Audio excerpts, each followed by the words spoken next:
Buenas tardes a todas y todos los presentes.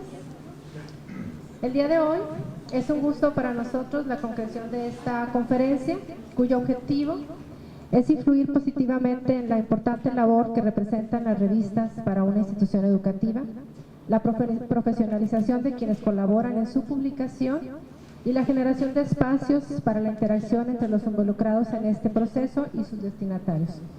Gracias a todos por su asistencia.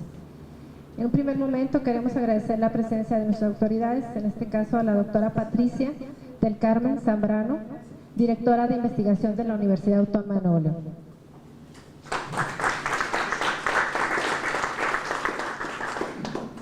Igualmente al doctor Alberto Zambrano Elizondo, director de Tecnologías de la Información, por las facilidades a ambos para la organización de este evento, pero que por motivos de agenda del doctor Zambrano pues le ha sido imposible estar aquí, sin embargo se le agradece igual.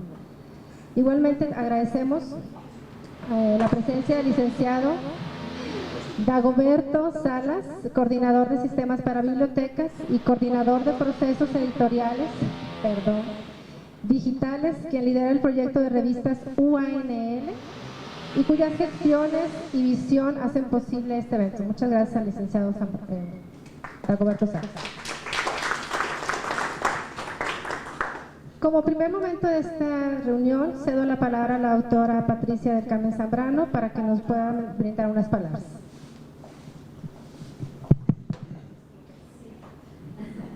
Sí, pues bueno, agradecer a todos su presencia aquí.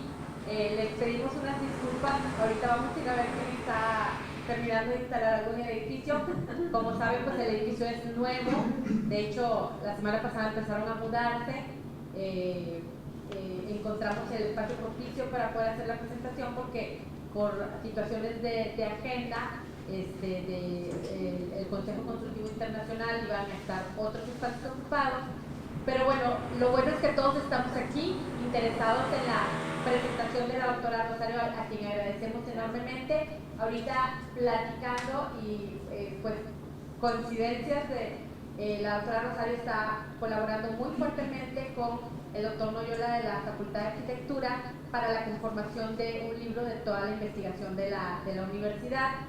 Y ya que me comenta ella, digo, Rosario, pues yo he estado trabajando con Noyola y él me ha dicho que ha estado trabajando con la asesoría de una investigadora de la Universidad Autónoma del Estado de México y no sabía que era la doctora Rosario. Entonces, coincidentemente, pues tenemos, de alguna manera, la universidad está siendo beneficiada por el trabajo de la doctora Rosario a través de la investigación del doctor Noyola, la verdad que posteriormente con mucho gusto los invitaremos.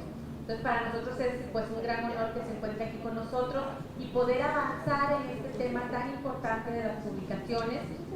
Creo que lo que ella nos viene a aportar pues va a ser de mucha importancia y muy interesante para el desarrollo de todo lo que hacemos nosotros en nuestra investigación diaria. Nuevamente bienvenidos y agradeciendo nuevamente a la doctora Rosario su presencia con nosotros. Gracias.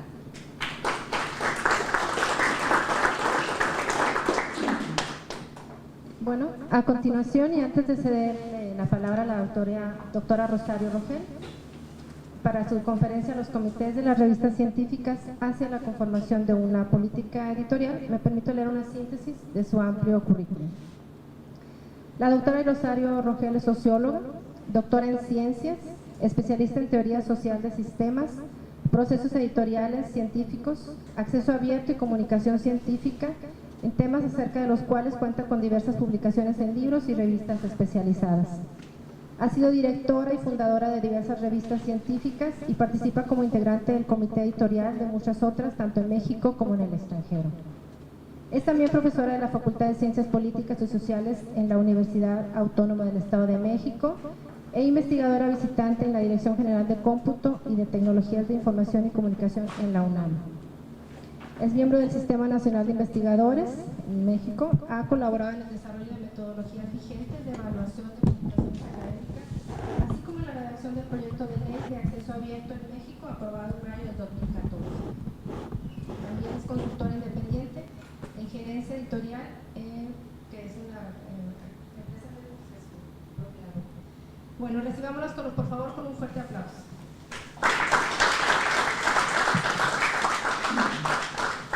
Bueno, oigan, pues la verdad estoy muy contenta de estar acá en Monterrey, hace rato. Y tengo la fortuna de estar acá porque voy a participar en el encuentro de AMIC, que probablemente ustedes saben que es una cosa de comunicación, que ahora un encuentro de una asociación de comunicación, la Asociación Mexicana de Investigación, Investigadores en Comunicación, y el día de mañana va a haber un panel justamente sobre temas de comunicación científica, que son estos temas más o menos cercanos. Entonces, como estaba eso programado, Dago, que está siempre muy al pendiente de todo y que está coordinando este proyecto para fomentar la capacitación y la profesionalización de los equipos editoriales de las como casi 20 revistas, ¿no? Si nos salen más o menos bien las cuentas que hay acá en la Autónoma de Nuevo León, me dijo, oye, no puedes andar como así paseándote por Monterrey si no vienes a hablar con los editores. Entonces dije, claro que sí, ya, nada más comí y me vine corriendo. Le agradezco mucho también a Patricia, a quien no tenía el gusto de conocer personalmente, pero estamos desarrollando este proyecto con la Autónoma de Nuevo León, así pasa, es una cosa muy afortunada, pero este es uno de tantos temas y la verdad es que el tema lo sugirió Dago y le agradezco mucho para hablar acerca de todos los retos que pueden tener las revistas científicas. Yo podría pasarme hablando de revistas científicas todo el tiempo. Es un tema de investigación. Yo soy socióloga y mi ámbito de especialización es la comunicación de la ciencia y en particular el trabajo de editoración científica, específicamente en revistas científicas y en los científicos o actas de congresos científicos. Es como el tema que trabajamos. Y esta presentación les voy a contar. En realidad la empezamos a desarrollar. ¿Quieres que lo dejamos ahí? Sí. Sí, perfecto. Esta presentación formó parte y es la que sugirió Dago que incorporáramos, y la verdad me parece muy atinado porque es un tema muy básico, que a veces pareciera tan básico que de tan básico nadie lo aborda, y entonces siempre le sale mal a las revistas esta cuestión cuando se están analizando. Probablemente ustedes saben que al menos en la UNAM desarrolla una red de editores científicos desde hace como 2 años, 3 años ya, que de hecho el mes pasado fue su congreso nacional, segundo o tercer congreso, la verdad no me acuerdo bien, pero en el marco, también ahora tienen una red de editores. Es una cosa interesante, la red de editores que tiene la UNAM está funcionando como un mecanismo para capacitar a los editores, porque digamos, el problema es que de pronto uno es experto, como le decía por ahí a la chica que me entrevistaba, de pronto uno es experto en, yo qué sé, tal ley moderada, y como eres muy bueno en tu tema, te ponen como editor de la revista sin que sepas absolutamente nada de cómo hacer una revista, y entonces ahí anda uno como inventando y generalmente regándola sin saber cómo por dónde, y no es que sea maldad, es que es desconocimiento, en fin. Entonces, en la UNAM tienen este proyecto que es interesante para fomentar la capacitación del personal de las revistas científicas, porque no hay una formación académica al respecto, no hay una licenciatura o maestría o yo qué sé para poder ser editor científico. Lo más que puede haber sobre temas editoriales son estas formaciones de editor, pero más como de diseñador, ¿no? Y como para diseñar libros y este tipo de cosas, que no es que no sean importantes, pero no tienen que ver directamente con la editoración científica, porque este es como un animal de otro zoológico, ¿no?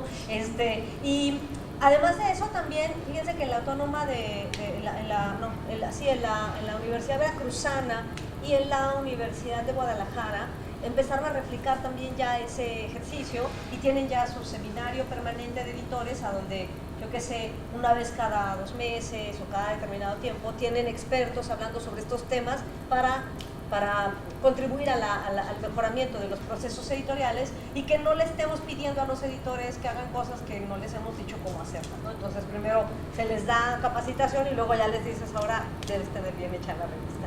Así que si este proyecto que están coordinando acá, por supuesto está Dago, pero también está Patricia atrás de estos esfuerzos, yo francamente es que los felicito mucho, porque una universidad como la Autónoma de Nuevo León, que es sin ¿quieres? Igual me lo pongo así,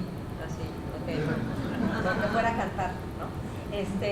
Y la verdad es que siendo una de las universidades más importantes del país, voy a empezar un poco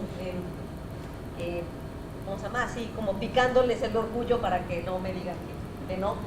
Sin lugar a dudas, fuera de las grandes universidades que hay en el centro del país, yo sí estoy convencida que las 2 universidades más grandes e importantes del país país son la Autónoma de Nuevo León y la UDG. Sin duda, por tamaño, por capacidad de producción científica. Y llama poderosamente la atención que la Autónoma de Nuevo León tenga tan pocas revistas, ya no digan en WOS o en Scopus, sino ni siquiera en el sistema de clasificación de CONACYT. Que es re fácil estar ahí, francamente, ¿no? De verdad es bien fácil. Solamente hay que trabajar y hacer las cosas más o menos con cierto orden ¿no? y ya. Pero así que ustedes digan así difícil, que tienen que despeinarse demasiado y quedarse sin pelo, no. O sea, es algo más claro, es un trabajo que requiere tiempo, que requiere esfuerzo, muy, digamos, como si ustedes son top, tienen la mitad del trabajo listo para poder ser editores. Para ser editor tiene uno que tener trastorno obsesivo compulsivo, pero fuera de eso es lo único que se requiere. Bueno, ahora sí, les voy a contar que esta presentación que habla acerca de los comités de las revistas científicas, me lo pidieron en el marco de este seminario permanente de editores en la UNAM, porque allá lo que hacen es que se reúnen y todos de pronto así como que consensan temas. Entonces en esa ocasión consensaron que todos querían que se abordara el tema de los comités científicos. Entonces me pidieron a mí dar la conferencia, que es básicamente la misma, aunque ahora lo que hice fue actualizarla y ponerle algunos ejemplos, pero es básicamente lo mismo. Esta presentación ustedes la van a encontrar en línea si la quieren. Bueno, la tiene Dago, ahí es un USB, es un PowerPoint, pero si quieren tener acceso a ella, pues en internet buscan en Figshare, que es un repositorio de datos abiertos, Fig como higo en inglés, F-I-G, y luego Share de compartir, es un repositorio de datos, y ahí están todas las presentaciones de todas las conferencias sobre temas editoriales que yo he dado. Así que ya, ¿no? Figshare, Fig como higo, F de foco, I de isla, G de gato, y luego Share de compartir en inglés, S-H-A-R-E. ¿Sí? Entonces ustedes le ponen ahí a Google Figshare y le ponen mi nombre y les va a salir un montón de presentaciones de distintos temas sobre cuestiones editoriales y esta presentación está ahí. Así que, pues ya. Pero bueno, una cosa es que ustedes la vean ahí, la otra es que yo les cuente de qué va, ¿verdad? A ver, les cuento en principio que ellos normalmente hacen digamos, piden estas presentaciones a partir de algunas preguntas concretas que hacen los editores. Las preguntas concretas que estaban atrás eran, a ver, ya vamos a ser francos, ¿cuál es la diferencia entre un comité editorial y un comité científico? O sea, si yo sé que en el fondo de su corazón todos ustedes siempre se han hecho esa pregunta, si son editores, pero nunca la han querido externar abiertamente, ¿sí o no? O sea, porque uno dice, es que no, ¿qué tal que hago la pregunta y voy a parecer como tonto, ¿no? Entonces, son esas preguntas, por eso les digo, tan simples y tan sencillas que de pronto a uno le da pena hacer, pero que en el fondo del corazón, cuando uno es incluso académico, ya no digan editor, uno dice, bueno, ya, pero la verdad, ¿cuál es la diferencia entre un comité editorial y un comité científico? Hay quienes dicen que son sinónimos. Hay quienes dicen que no, que como en inglés uno es editorial board y el otro es advisory board y no sé qué, y otros dicen que sí deben ser separados, que deben ser similares. Bueno, esa es la pregunta concreta que se contesta con esta presentación. Y para que no parezca una novela de terror, de una vez les digo, no son iguales, ¿no? No, para que no anden así de, ay, son lo mismo y son sinónimos. No, son cosas distintas y tienen funciones distintas en la estructura organizacional de una revista. Entonces, la primera parte, para que podamos contestar antes la pregunta de qué es o para qué sirve un comité editorial y cuál es la diferencia frente a un comité científico, primero tendríamos que identificar cuál es la estructura ideal, le puse ahí entre paréntesis, de una revista científica. Ahora, yo digo ideal porque aquí es a donde empiezan los problemas. Lo que yo les voy a mostrar en este momento es la estructura mínima, básica, ideal, por supuesto que debería tener una revista científica, y si hay tantas revistas científicas en la Autónoma de Nuevo León como investigadores hoy aquí sentados, estamos en un problema, porque entonces tenemos como 20, ¿no? O sea, más, ¿no? Como 30 revistas, y ustedes no van a negarme que a veces el principal problema que tenemos es que la revista la hacemos nosotros solitos con un ayudante, ¿no? Que es de servicio social y que se va a ir dentro de 6 meses. Pero luego queremos que nuestra revista llegue al Journal Citation Reports y que se coloque como una revista cuartil 1, cuando en realidad la hacemos nosotros solitos con un ayudante temporal. Bueno, la razón de la tragedia de la mayor parte de las revistas científicas de América Latina radica ahí. Radica en que no existen equipos editoriales completos, las revistas no tienen estructuras organizacionales completas, y por otro lado, estas estructuras organizacionales incompletas no están capacitadas. Ya, ahí esa es la razón de la tragedia. Cuando uno se pregunta, oye, ¿por qué nuestras revistas no están posicionadas? Bueno, esa es la respuesta. Ahora que yo les voy a poner esto aquí, ustedes seguro que van a decir, no, bueno, o sea, todas las labores que están ahí prácticamente marcadas, muchas veces las hace un editor solito, ¿no? Y ahí es cuando uno debería preguntarse si, no sé, eventualmente vale la pena... No quiero ser aguafiestas, pero no sé si valga la pena en todos los casos mantener todo tipo de proyecto editorial, ¿no? Si uno no tiene la posibilidad de garantizar su sustentabilidad a largo plazo y su apoyo institucional. Pero bueno, vamos a ver cómo sería esto.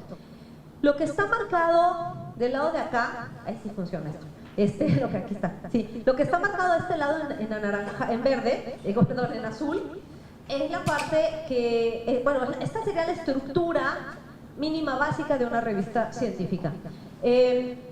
Las revistas incluso de divulgación científica deberían tener una organización prácticamente similar, porque lo único que las hace distintas es el tipo de contenido, ¿no? Para acabar pronto, la diferencia entre una revista científica y una revista de divulgación científica es que una revista de divulgación científica es una comunicación de segundo orden, por decirlo de alguna forma. O sea, primero hubo una investigación, un resultado de investigación que se legitimó entre pares, y una vez legitimado ya después se divulga. Pero en el caso de las revistas científicas es una, digamos, comunicación de primer orden. Bueno, pero más allá de eso, esta sería la estructura básica. Todo lo que está pintado en azul son aquellos entes responsables de la calidad científica de la revista. Y todo lo que está en anaranjado es lo que compete a la calidad editorial. No es lo mismo calidad científica que calidad editorial, porque estamos hablando de revistas científicas, no estamos hablando de revistas de cualquier otro tipo, ¿no? Si estuviéramos hablando de las revistas del corazón o de las revistas de telenovelas y eso, solamente hablaríamos de esta parte de acá, la parte anaranjada. ¿Pero qué creen? Que ustedes dicen que están haciendo revistas científicas, y como dicen que están haciendo revistas científicas, necesitamos la otra parte, que es la azul. Entonces, no se llamen ustedes a la confusión. Cuando ustedes están preocupados porque su revista sea integrada en algún índice o alguna base de datos de contenido científico, lo que les revisan es, por un lado, la calidad editorial, partiendo del supuesto de que ustedes tienen bien hecha la calidad científica. Nunca se han preguntado por qué razón todas estas bases de datos que evalúan los contenidos o que evalúan las revistas para poderlas integrar, evalúan a partir de la calidad del contenido, de la calidad editorial, porque uno parte del supuesto que ustedes tienen ya bien garantizada la calidad científica, que luego eso no sucede, es otro problema. Ahora, ¿cuáles serían las figuras o digamos, sí, las figuras o las partes que estarían conformando esta estructura organizacional de una revista científica? Arriba, lo primero y más, digamos, más importante sería el comité científico, ¿sí? Comité científico, que como su nombre lo dice, está hecho solo o está conformado exclusivamente de científicos o académicos expertos en el área. Luego tenemos, si se fijan, vinculado y más o menos al mismo nivel jerárquico del editor en jefe, o como se le dice en inglés, el editor in chief o el editor académico, director editorial que le decimos en México. Tenemos a un comité editorial o que también se le denomina consejo de redacción. Pero son entes distintos. Este es un comité científico, este es un comité editorial y aquí está el editor en jefe. Este editor en jefe sería el director académico de la revista. Si es una revista de hematología, el editor en jefe debe ser un experto en hematología. Si la revista es una revista de antropología jurídica, debe ser un experto en antropología jurídica, ¿sí? Y luego, bueno, también sobre la misma temática de estos, ahorita voy a explicar la diferencia entre estos dos. Después tenemos a editores asociados. Editores asociados que pueden ser editores asociados ya sea por ámbito disciplinar o a veces por ámbito regional. Les voy a poner un ejemplo. La revista Agrociencia, que edita el Colegio de Postgraduados, ustedes la ubican, es una de las mejores revistas en el área de agrociencias en México, es una revista muy bien posicionada, que está en el Journal Citation Reports, en Quartile 2. y esa revista tiene 7 editores asociados. Hay un editor en jefe, que es Sergio González, que él es experto en bosques, agrociencias, y después tiene 7 editores asociados sobre distintos temas. Tiene un editor asociado en silvicultura, tiene otro editor asociado en ciencias pecuarias, tiene otro editor asociado, en horticultura, ¿se me explicó? Y entonces cuando llega un artículo, como esa revista publica todo lo relativo a ciencias agrícolas, cuando llega un artículo del área, silvícola, él a su vez envía ese texto al editor asociado en el área silvícola, no se lo envía al de pecuarias, ¿no? Al de pecuarias le envía cuando llega algo de animalitos y de veterinaria, ¿sí me explico? Entonces, estos editores asociados también son académicos que están colaborando y contribuyendo, pero con el editor en ese sentido. Ahora, estos editores asociados son los que sugieren a los árbitros o dictaminadores. Esos editores no son los que dictaminan, no sé si me explico, o sea, el texto le llega al editor en jefe, el editor en jefe dice es del área perengana, lo envía al del área silvícola y ya el del área silvícola dice, este texto es sobre temas de tal, y entonces sugiero que se envíe a dictaminar a sutano, mengano y perengano. Ellos son estos editores asociados son los que sugieren a los árbitros o dictaminadores. Eventualmente, los propios editores asociados o a veces el comité editorial o científico funge como dictaminador, pero no es su labor principal. Ni los integrantes del comité científico ni los integrantes del comité editorial tienen como función directa dictaminar los artículos, esos son otros. Ahora, nada más para eso y nada más para hacer como un ejercicio rápido, no tenemos aquí un pizarrón, pero vamos a tratar de hacer un ejercicio rápido. Vamos a pensar en una revista que publica 8 artículos, que es semestral, para que nos hagan las cuentas fácil. Eso quiere decir que publica 2 al año. Tengan ahí a mano su calculadora, ¿sí? Edita 2 al año y publica 8 artículos por fascículo, es decir, 16 al año. Pero esa revista tiene un índice de rechazo, es decir, porcentaje de artículos rechazados que no aprueban el dictamen, de un 20%. Eso quiere decir que estaría recibiendo, o sea, si está publicando, ¿cuántos dije? 8, 16, con un 20% de rechazo, en realidad tendríamos 20 artículos al año, que llegan, de los cuales 18 se aceptan, sino 16 se aceptan y 4 se rechazan. Y ya me dieron 40. Ahora, tengo 40 artículos en una revista así de chiquita que es semestral con 8 artículos. Tengo un flujo de artículos que van llegando de 20. Ahora, si cada artículo yo lo mando a 2 dictaminadores y no puedo repetir dictaminador al año, porque no es mismo que le esté dando lata al mismo 2 veces al año, entonces ¿cuántos dictaminadores requiero? Sin considerar que puede haber empate en el dictamen, que uno dice sí y el otro dice no y tengo que desempatar. Vamos a suponer que no hubo empate, ¿sí? O sea, es bien fácil la revista. Entonces necesito 40 dictaminadores, ¿no? ¿Sí? Necesito 40 dictaminadores al año más los 10 autores, suponiendo que cada artículo solo lo firmó un autor, independientes de todos los señores que están aquí. Ya nada más en una revista de esa sencillez tengo jugando en la cancha más de 100 personas. Punto, se acabó, así de sencillo. Ese es el, digamos, esa es el nivel como de relaciones que debe haber atrás. ¿Qué tan grande es su libreta de contactos cuando ustedes están haciendo una revista? En una revista tan sencilla y básica como la que acabamos de inventarnos en este momento. O sea, hay 100 personas con las que, por lo menos, con las que estamos poniéndonos en contacto en el caso más básico. Ahora imagínense una revista como Agrociencias, cuyo ejemplo les acabo de poner. Agrociencias es una revista sesquimensual. ¿Quién me explica qué es eso? ¿No? Porque yo sé que ustedes están acostumbrados a ver las revistas anuales, ¿no? Es que eso que no, por de una vez les digo, las revistas anuales no son revistas, ¿no? No son revistas, o sea, para tener el carácter de revista debe ser por lo menos semestral. Los anuarios no, vamos, se les otorga un ISSN, pero no son revistas para la mayor parte de las bases de datos científicas, ¿no? De una vez, no les quiero romper su corazón, pero es mejor que lo sepan de una vez y que no anden por ahí, que ay, nadie me avisó, ¿no? No, ninguna base de datos científica indica anuarios. Entonces, imagínense, sesquimensual quiere decir que es una revista que se publica cada 6 semanas. Ajá. Eso quiere decir que son 8 fascículos al año. y esa revista publica 12 artículos por fascículo. Multiplíquenle, ¿no? Y bueno, como son agrociencias, cada artículo está firmado como por 4, 5, 6 autores. Entonces, ¿ustedes se pueden imaginar el nivel de complejidad de eso?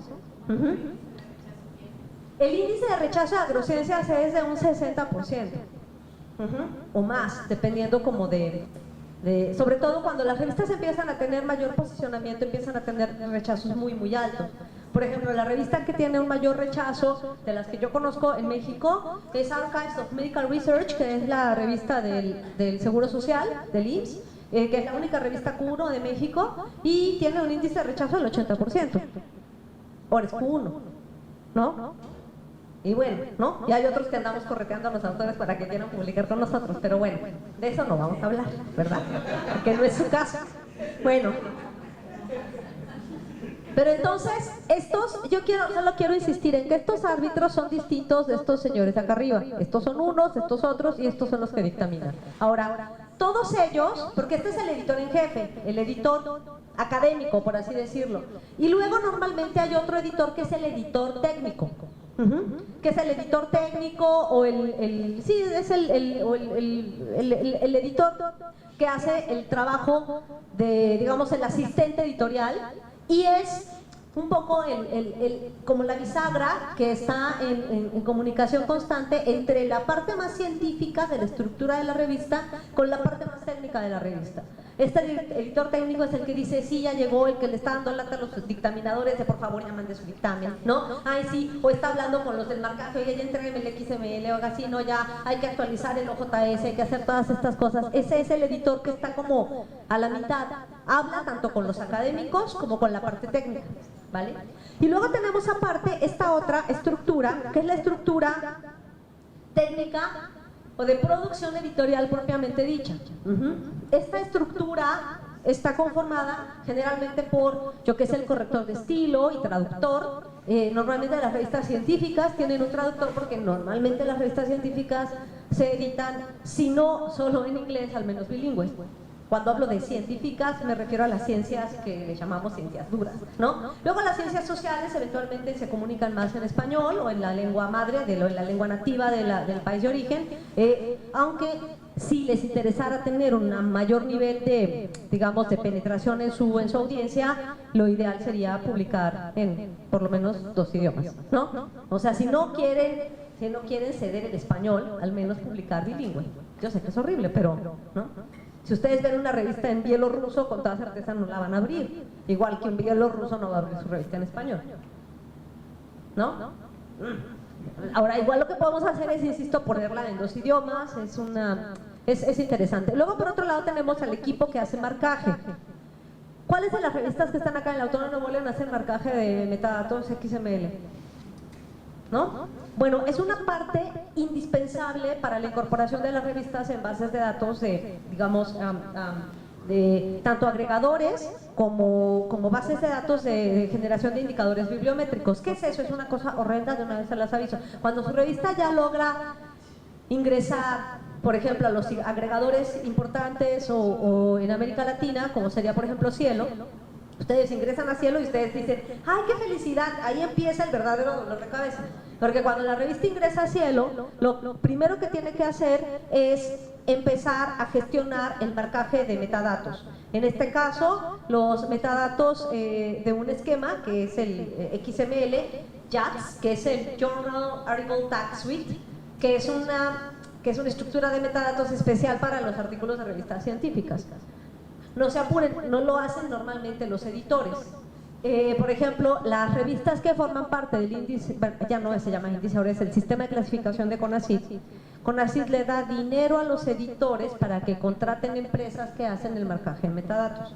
Pero alguien tiene que coordinar ese trabajo, y normalmente quien coordina ese trabajo es el editor técnico, que tiene ahí siempre a la mano gente que le está apoyando y tal. Esta parte es indispensable, es una cuestión muy técnica, pero es un dolor de cabeza. También, por ejemplo, las revistas que se logran integrar en Redalic les empieza, ahora lo empezaron a hacer, Cielo lo hacía ya desde hacía varios años, o sea, hace como 5 o 6 años, y Redalic es algo que empezó a hacer hace muy poquito, hace un año, empieza a exigirles a los editores que hagan el marcaje de metadatos. Pero a diferencia de Cielo, que Cielo, bueno, que en el caso de México, CONACYT te da dinero, si tu revista está en CONACYT te da dinero para que tú contrates una empresa para que haga el marcaje de metadatos. Redalink le pide al propio equipo de la revista que haga el marcaje, lo cual se suma al trabajo que ya tenían. Ajá. Y les cuento historias todavía más macabras, como que, por ejemplo, los XML, si bien son protocolos interoperables, y se supone que interoperables quiere decir que se comunican entre sí, no lo son tanto, ¿no? Porque, digamos, es un dolor, este es el sufrimiento, y casi todos los editores de revistas en América Latina se quejan de esto. Porque dicen, oye, es que ahora resulta que ya estoy en Cielo y ya estoy en Redalink y ahora estoy trabajando para los agregadores.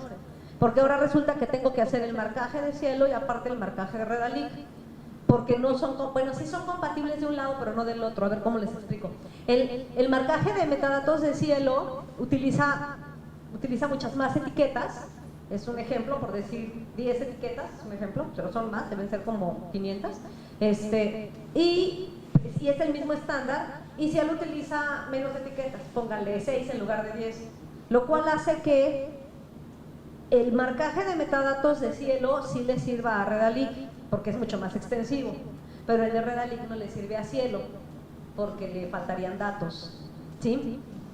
Entonces, eso quiere decir que los editores tienen que, o sea, algunos trabajan doble, otros lo que hacen es que solo marcan uno y le dan al otro, pero es un doble. Pero ¿qué tal que solamente están en Redalink, que están marcando XML, pero luego cuando llegan a Cielo tienen que marcar de por lo menos los 3 años más recientes? Es algo, por eso les digo, o sea, es como una bendición, pero al mismo tiempo es una maldición, porque implica más trabajo. O sea, claro, una revista empieza a posicionarse y empieza a tener más visibilidad, más audiencia, más todo, pero al mismo tiempo requiere mucho mayor apoyo de parte de las instancias en este caso la institución editora o de CONACYT o de donde sea, para poder hacer frente al trabajo que es enorme.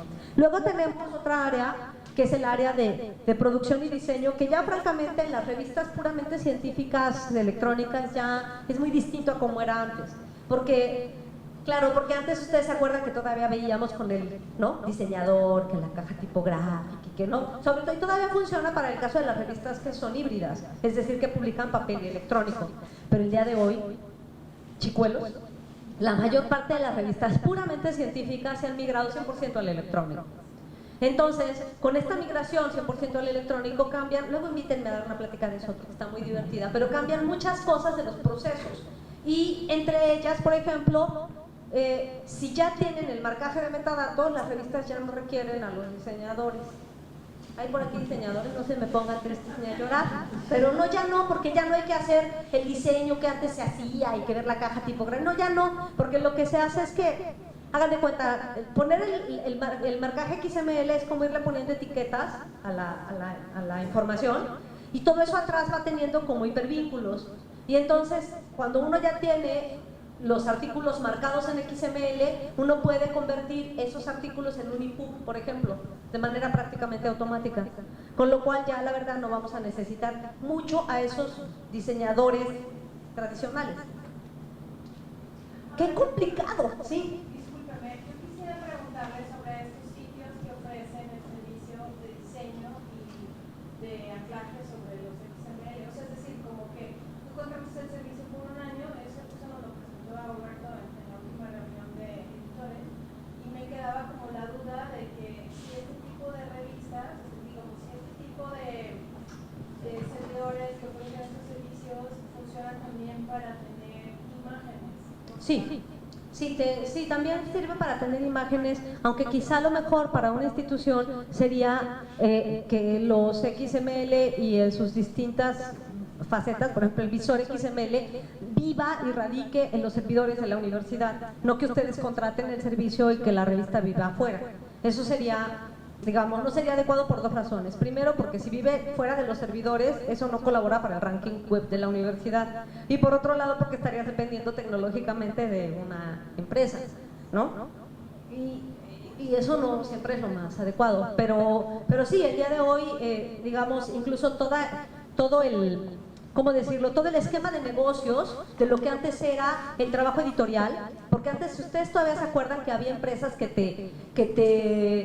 con las que tú contratabas el diseño, la impresión, el no sé qué, no sé cuál. Todas esas empresas a la fecha tienen que estarse reestructurando. A mí me toca verlo porque colaboro y asesoro a varias revistas, sobre todo de medicina, que sí, no sé si aquí hay médicos. Las revistas de medicina normalmente se acercaban a servicios como los de Medigraphics, no sé si ustedes los ubican, ¿no?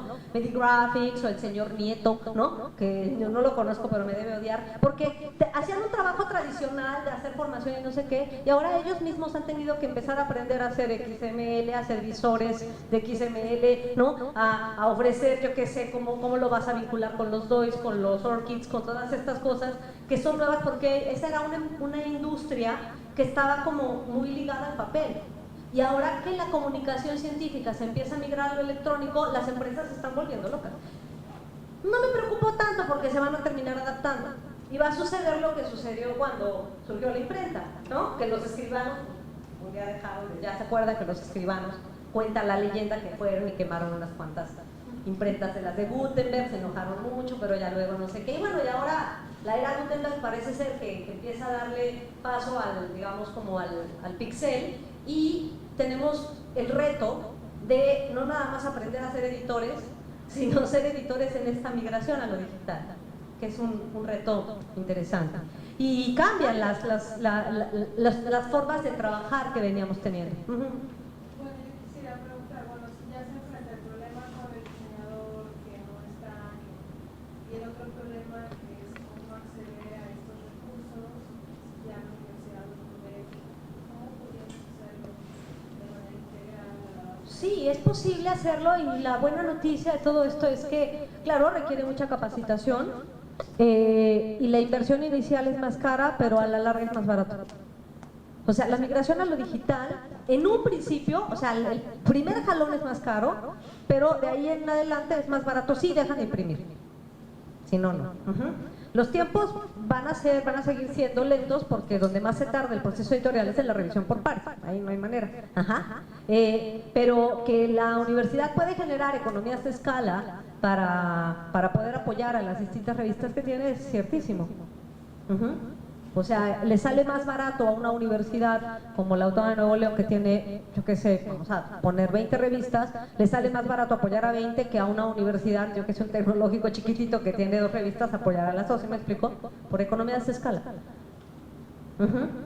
Y porque con un DAGO tienes todos los OJS, no necesitas un DAGO para cada revista, ¿sí me explico? A eso me refiero con economías de escala.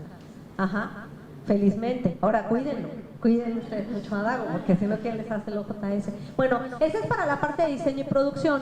Y luego tenemos la otra parte que tiene que ver con distribución. Cuando todavía la revista se hace híbrida, porque además aquí entra este otro elemento. Si ustedes piensan en una revista híbrida, cuando digo híbrida me refiero a revistas que son tanto en papel como electrónico, las dos cosas, pues es el doble trabajo, ¿no? Porque pues tienes el papel y tienes el electrónico, entonces debes estar desarrollando todas las funcionalidades del electrónico y luego tienes que seguir imprimiendo. Y es una cosa complejísima. Tengo unos queridos colegas de una revista médica también, que ellos publican unas cosas en el papel y otras cosas en el electrónico, entonces tienen que hacer 2 revistas prácticamente. Son casi iguales los contenidos, pero no son tan iguales. Entonces hay un punto en el que estoy segura que ellos van a tener que tirar la toalla, y me imagino que la que van a terminar diciendo pues que ya no es a la papel, que es un poco la tendencia, ¿no? Yo sé que todavía hay esa parte como muy romántica de ay, es que el papel tan rico que huele, y que sí, no digo que no, pero en la mayor parte de los casos, incluso para la búsqueda de informaciones, está más rápido lo electrónico, ¿no? Para el almacenaje, para la distribución, en fin. Bueno, aquí teníamos entonces esta estructura con todos estos, digamos, órganos acá y estos acá, que nos hablan de la calidad científica por un lado y la calidad editorial por otra. Ahora, de estos que están aquí, estos, ahora voy a centrarme, ya vieron que ahí se cambia, ¿no? A cafecito, perdón, a grisecito. Vamos a centrarnos en estos dos de aquí. La charla tiene que ver con este de aquí y estos de acá, solamente. Luego otro día hablamos de otras cosas, ¿no? Pero en principio vamos a hablar de estos. ¿Quiénes son los muchachos que integran el comité científico? Bueno, son única y exclusivamente los más reconocidos expertos en el ámbito disciplinar del mundo mundial, del universo internacional, de las galaxias circunvecinas del tema que trabaja la revista. O sea, si la revista está trabajando temas de antropología jurídica, son los más expertos de todos los expertos del mundo en el ámbito de antropología jurídica. No los más expertos del Autónomo de Nuevo León, no los más expertos de México, no los más expertos de entre mis amigos, sino los más expertos del mundo mundial. ¿Cómo yo sé que van a ser los más expertos? Ahorita lo vamos a ver, pero eso sería como los del mundo. Y luego estos de acá, los del comité editorial, ahí sí son los académicos de la institución editora del ámbito. ¿Ya vieron? Estos son del mundo y estos son de la institución editora. Puede haber también algunas instancias arman este comité alterno o este comité editorial, no solamente con gente de la pura institución, sino también de otras instituciones. Hay algunas revistas que incluso esta parte de aquí no la tienen, que no tienen el comité editorial, pero lo que nunca puede faltar es un comité científico. Todas las revistas tienen un comité científico sí o sí a fuerza. Luego pueden tener o no tener, que normalmente tienen un comité editorial que tiene unas funciones distintas, ahora lo vamos a ver, ¿sí? Vamos, este de aquí, el editor en jefe, es normalmente un académico especialista en el ámbito disciplinar editorial. Disciplinar y editorial, ese es el problema, o sea, conoce el tema, ya decíamos, a lo mejor si es una revista de antropología jurídica, tiene que ser un antropólogo jurídico súper bueno y que además sepa algo de cuestiones editoriales, si no, ¿cómo? ¿Verdad? Luego, tanto el editor, los editores asociados como el editor técnico son especialistas en el ámbito disciplinar, mientras que el editor técnico no necesariamente tiene que ser del ámbito editorial, puede ser un especialista en el ámbito, digamos, editorial técnico. O sea, si es una revista de antropología jurídica, el editor técnico no tiene que ser forzosamente un antropólogo jurídico SNI2. Todos los otros sí, ¿no? Si tienen que ser SNIs y no sé cuánto. Pero el editor técnico puede ser por ahí alguien que se ha ido formando como editor y todo esto. Y en una de esas hasta, si la revista es medicina, en una de esas hasta aprende a inyectar, ¿no? Pero no quiere decir que sea del área necesariamente. Sería bueno, pero no necesariamente. No, acá en estas áreas quizás sí, o sea, a lo mejor en la parte de marcaje o de eso, sí sería, es más, si me apuras, Dago, yo diría que el día de hoy una revista científica que trata de introducirse en el ámbito de la edición electrónica, quizá le sería más útil contar con un ingeniero en sistemas que con un diseñador gráfico. ¡Qué tragedia! ¿No? ¿Qué tal lo que estoy diciendo? Pero francamente, o sea, en ninguna base de datos te va a evaluar tu revista por lo bonita que esté diseñada, pero sí te la va a evaluar por los problemas de interoperabilidad que tenga. Si yo tengo escasos recursos, si no tengo dinero para contratar a toda la gente y tengo que elegir entre contratar a un diseñador gráfico o a un ingeniero, la verdad me conviene más contratar a un ingeniero. Si tengo recursos escasos, ¿no? Si tengo recursos, si puedo tenerlos a todos, pues por favor, los tengo a todos y la revista no solo me sale bien, sino además bonita. Pero, ¿no?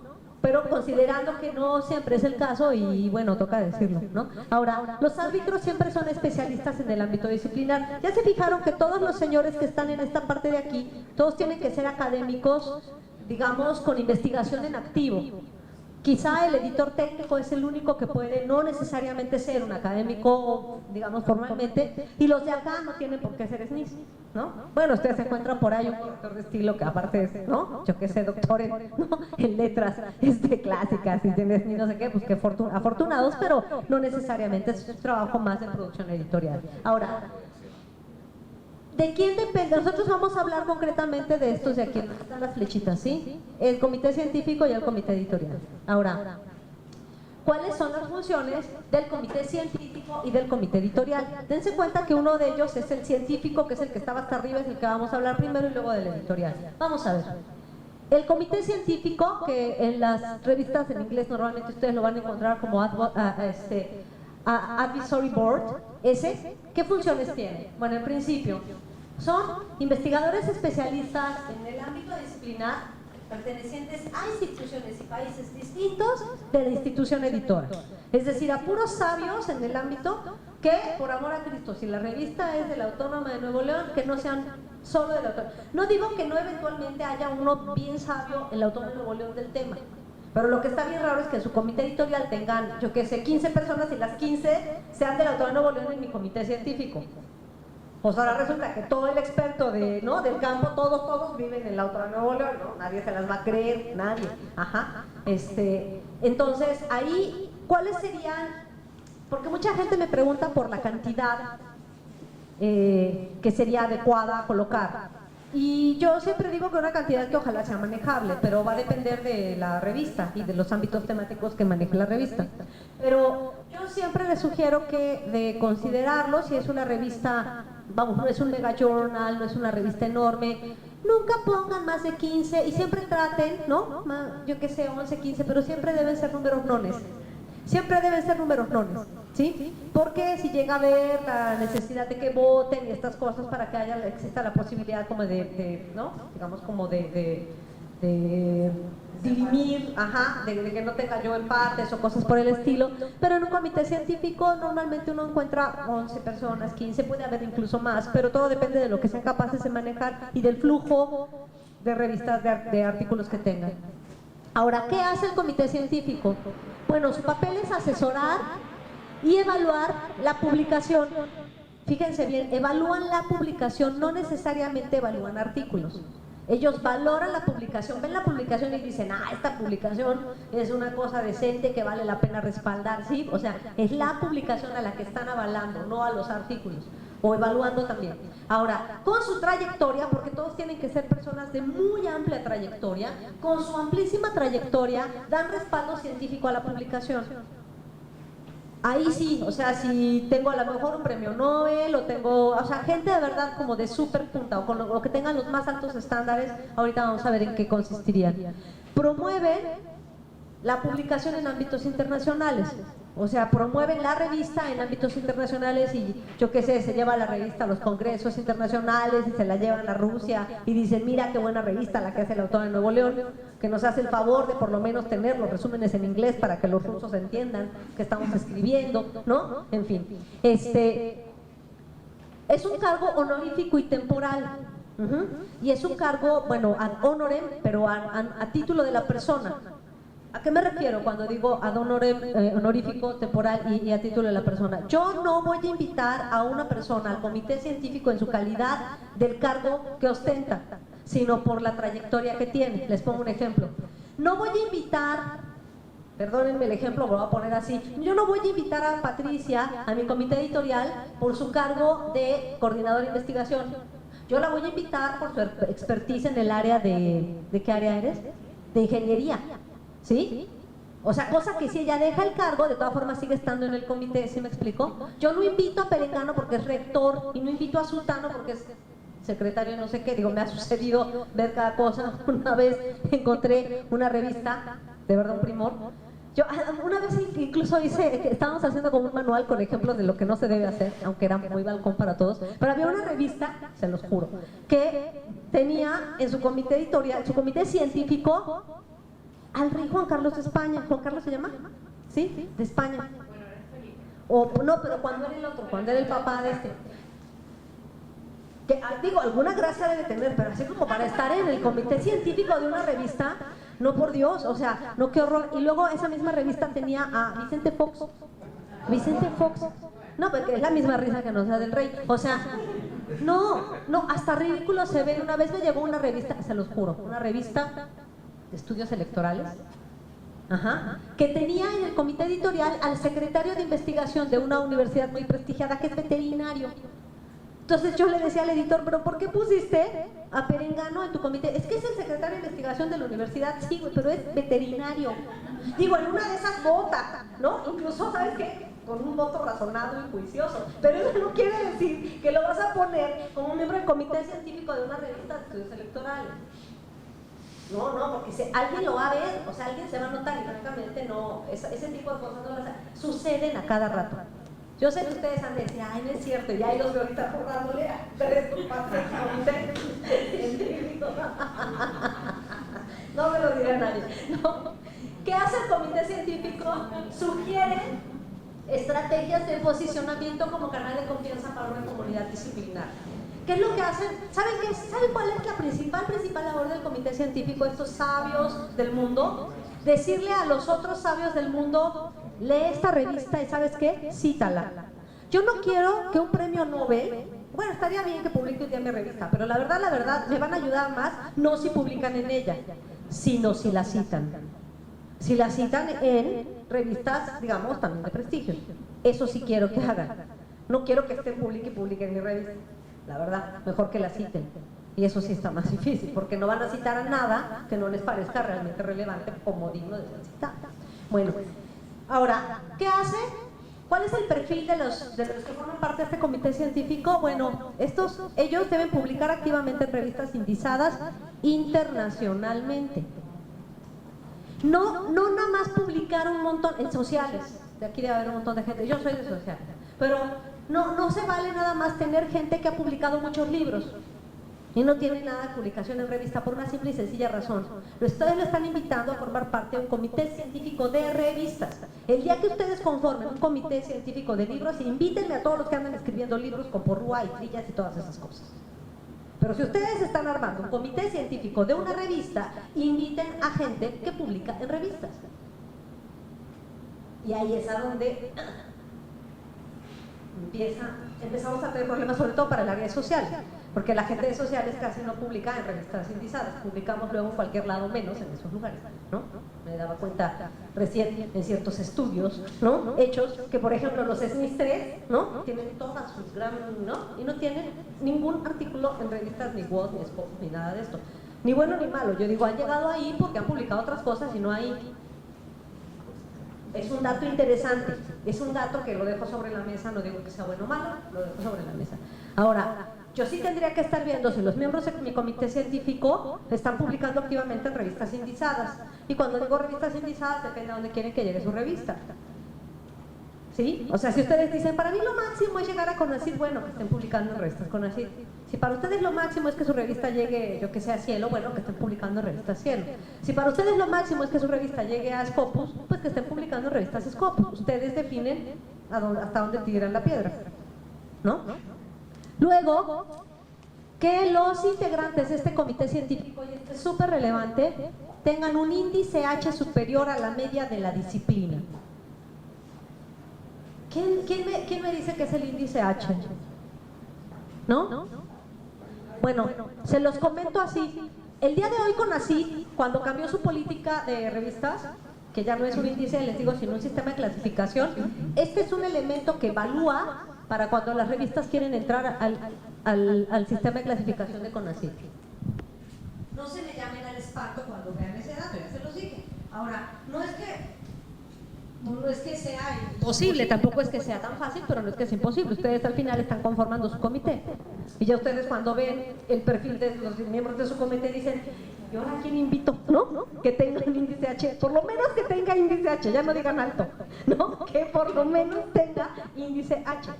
El índice H, ¿saben qué es? Es una medida que se calcula tanto para las revistas como para los autores, en este caso los investigadores, o también para una universidad. O sea, es un indicador que puede analizar distintas unidades o escalas de análisis. Puede medir instituciones, o puede medir autores, o puede medir revistas. ¿Y qué quiere decir un índice H, por ejemplo, de un autor? Es exactamente todo lo contrario de lo que uno critica cuando habla del publish or perish. No es publicar mucho, sino qué tanto de lo que yo he publicado ha tenido impacto. ¿Cómo se mide esto? Si yo he publicado 20 artículos a lo largo de mi vida y he recibido 0 citas a mis 20 artículos, mi índice H es de 0. Pero si yo he publicado un artículo a lo largo de mi vida y tengo 20 citas, mi índice H es de 20. Es un promedio, digamos, es una media entre la cantidad de artículos que ha publicado un investigador a lo largo de su trayectoria académica y la cantidad de citas que ha recibido. Con lo cual, si yo publico mucho, pero no tengo citas, estoy afectando mi índice H. Yo tendría que estar publicando poco y bueno, por decirlo de alguna manera, y garantizando recibir citas para que la cantidad de citas más o menos se atempere. Por ejemplo, yo que sé, eso va a depender, lo ideal sería ¿no? Yo que sé, que tengas por lo menos en promedio la misma cantidad de artículos que necesitas, aunque eso nunca se va a dar. Estos indicadores, ¿qué nos genera? Nos generan un montón de bases de datos. En principio, por supuesto, WOS, Scopus, pero también las genera ResearchGate, pero también las genera Google Scholar, pero también las generan un montón digamos, de sistemas que hacen análisis de información científica. ¿Qué es lo que hace este comité científico? También sugiere la lectura y posible referencia, y esto es lo más importante, de la revista entre expertos internacionales. Eso es un comité científico. Ahorita vamos a ver ejemplos. Ahora, a diferencia, ¿qué es un comité editorial?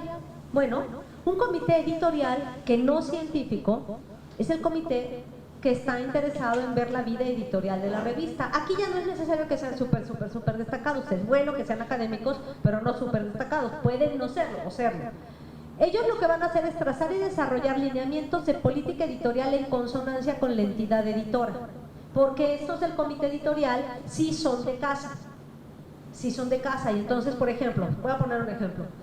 Si yo tengo que discutir si la revista va a dejar de imprimirse en papel y ya solo se va a migrar a lo electrónico, no es algo que voy a discutir con mi comité científico, porque el comité científico francamente le da igual, ¿no? Digamos esto, pero sí lo voy a discutir con mi comité editorial, es decir, el comité de casa, porque el comité de casa sí va a decir, oye, bueno, ¿y qué impacto vamos a tener? Bueno, malo, tenemos dinero para hacerlo. La pregunta que tú estabas haciendo ahorita, oye, bueno, pero podemos hacerlo en términos de un proyecto institucional. Eso lo discute un comité editorial, porque ve la discusión editorial en consonancia con la política de la institución.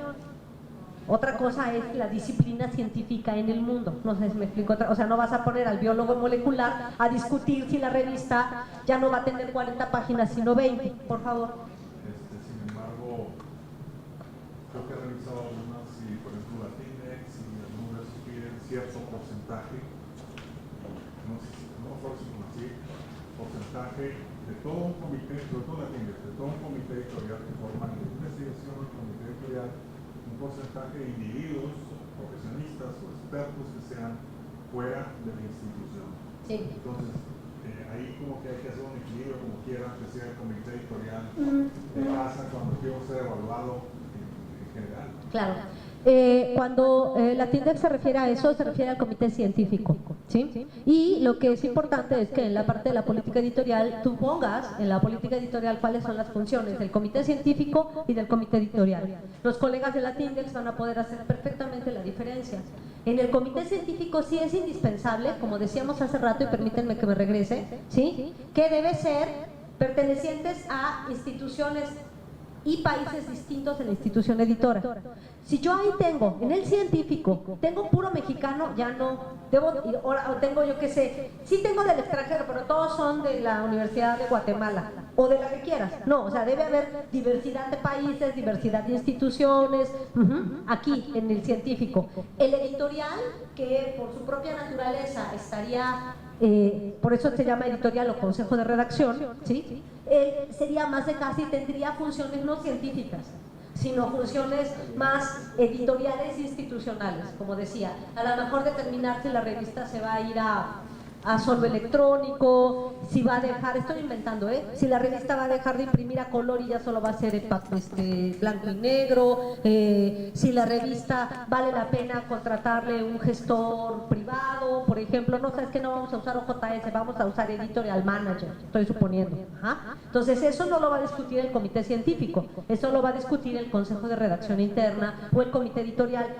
Checa el nombre, es importante. Editorial quiere decir que interesa la vida de la edición, y el científico es que tiene que ver con el mundo científico, y ese sí es el que tiene que ser internacional. Una revista puede no tener este comité, pero no puede prescindir del otro.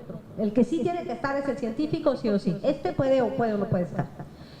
Luego, este comité editorial también promueve la continuidad de las temáticas. A lo mejor la revista iba a ser una revista de, yo qué sé, una revista de sociología del arte, pero de pronto ya nada más va a ser de puro arte contemporáneo, estoy inventando. Ese tipo de decisiones, digamos, ellos cuidan de preservar la continuidad. ¿Quién tiene que determinar si la revista cambia de scope temático? El comité científico. pero el editorial tiene que vigilar que todo lo que estoy publicando sí sea de sociología del arte, y que si de pronto llega un artículo de educación, ¿no?, comparada, tú dices, será muy bueno el artículo, pero la revista es de sociología del arte y este artículo no va aquí.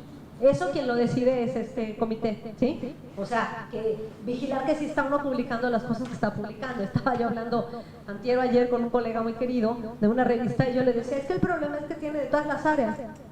¿Cómo? Pues sí, es que es una revista que trata de ser de historia, ¿no? Y de pronto tiene unos artículos que hasta citas han recibido en el área educativa, ¿no?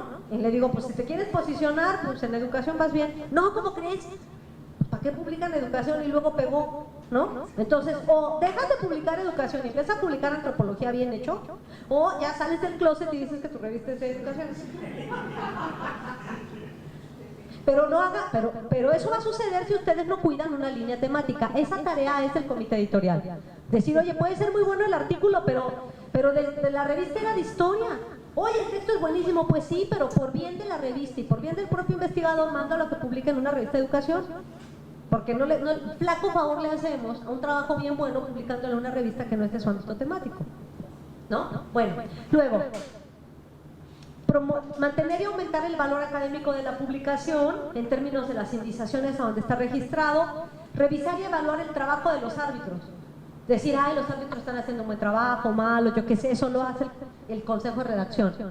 Proponer acciones de estímulo al equipo editorial, yo qué sé, siempre es bueno estimular al equipo editorial que trabaja demasiado y nadie lo estimula. Emitir informes del desempeño de la publicación, y estos sí sesionan con periodicidad fija.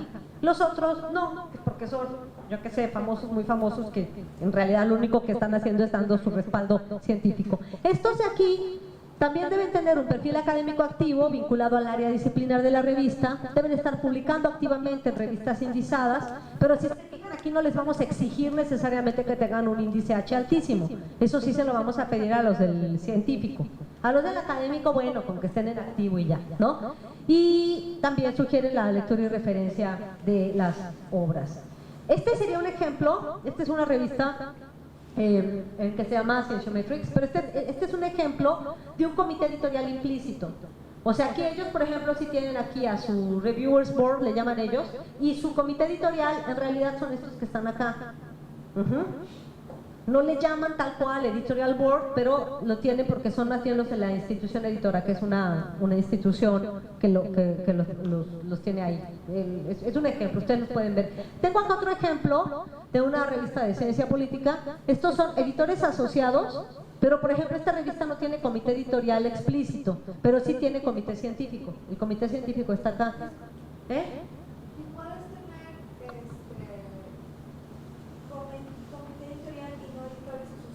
Sí, claro, pero sí, claro que, y de hecho así funciona la mayor parte de las revistas. Ahora, si ustedes quieren que su revista, cuando la revista tiene muchos artículos, que empieza a tener muchos artículos y sobre todo tiene más de un ámbito disciplinar que publica, o líneas de investigación, es recomendable que tengas editores asociados para que te vayan ayudando por línea temática a elegir dictaminadores, porque si no todo el trabajo se le carga al editor en jefe. Es una forma de descargar el trabajo del editor en jefe. Pero sí, claro que pueden no tenerlo. Por ejemplo, esta revista tiene editores asociados, pero son regionales, no sé si alcanzan a ver. O sea, está el editor asociado de Asia, el editor asociado de América, el editor asociado de Europa, el de así, ¿no? Entonces, tiene editores asociados por región, hay otros que tienen editores asociados por línea temática, en fin, ¿no? Pero el comité científico sí está aquí, ¿no? Así todos los... Hay otro ejemplo que yo les quería poner de un mega journal. Este es un ejemplo de Pillows. ¿Saben lo que es un mega journal? ¿No? Un mega journal es una revistota, así como su nombre lo indica. Así son revistotas grandotas que hacen procesos de publicación súper rápido, ya no tienen, son 100% electrónicas y no tienen periodicidad fija, tienen más bien una cosa que le llaman periodicidad continua, es decir, sacan los artículos cada vez que salen los artículos y publican enormes cantidades de artículos. Un ejemplo muy claro es Pillows. Por ejemplo, en el caso de Pillows, como tiene tantas áreas temáticas, aquí dice Editorial Board, este es el que tiene, y por otro lado tiene los editores académicos, que serían un poco como los que fungen, y en este caso ellos tienen 6,000 integrantes en su editorial, en su academic board. 6,000. Cuando les digo que es Mega Journal es que es una revistota, o sea, son 6,000 personas que les ayudan a la revisión, ¿no? En términos como de editores asociados, porque publican unas cantidades impresionantes de artículos en distintas áreas del conocimiento. Esas son las revistas Pillows, que son las que llegan el día de hoy son las como más famosas. Hay varios ejemplos de revistas que son Mega Journals y que son los que tienen como una mayor digamos como mayor impacto el día de hoy. Mucha gente ha incluso hablado acerca de la pertinencia de conformar mega journals en América Latina. Yo lo veo un poco difícil porque cada editor quiere tener su propia revista, ¿no? En América Latina estamos muy felices teniendo un editor por investigador, ¿no? Una revista por investigador. Pero lo que podría resultar eventualmente interesante sería evaluar la posibilidad a lo mejor de unir esfuerzos editoriales. Yo les pongo un ejemplo en mi universidad. O sea, en mi universidad, de la Facultad de Humanidades, hay 4 revistas distintas, ninguna de ellas posicionada. Si esas 4 fueran solo una, no alcanzan a ser un mega journal como Pillows, pero sería al menos un único esfuerzo en lugar de 4 esfuerzos separados. Ahora, si yo propongo eso, se ponen verdes porque ya ellos son así enemigos políticos, ya saben, no sé qué, y ellos juran que las revistas son súper distintas, aunque uno las ve y las ve realmente muy iguales, ¿no? Digo, eso seguro solo pasa allá en el Estado de México. Acá en Monterrey seguro no sucede, ¿no? Ya, ustedes ya son gente más civilizada, ¿no? Bueno, aquí me gusta el ejemplo de este mega journal que les digo tiene 6,000 editores. Y aquí, por ejemplo, lo que tiene es que tiene el nombre de, aquí sí hice el ejemplo. Esta es una de los integrantes de los editores académicos, Judith Barr, y viene ahí su ORCID, es decir, su número normalizado, estandarizado de autor, viene el país, que es de la Universidad de Israel, y viene su área del conocimiento, ¿sí? Esto es como yo sugiero que se hagan realmente los comités editoriales, ¿no? Y en eso Dago les puede ayudar. Bueno, ustedes tienen que elegir a los señores, es la parte difícil. Ya luego Dago lo hace realidad poniéndolo ahí en el OJS. Lo difícil es que ustedes encuentren a la gente que de verdad vale la pena para poner ahí. Entonces yo pongo aquí a la profesora Judith Barr, por ejemplo, con su ORCID.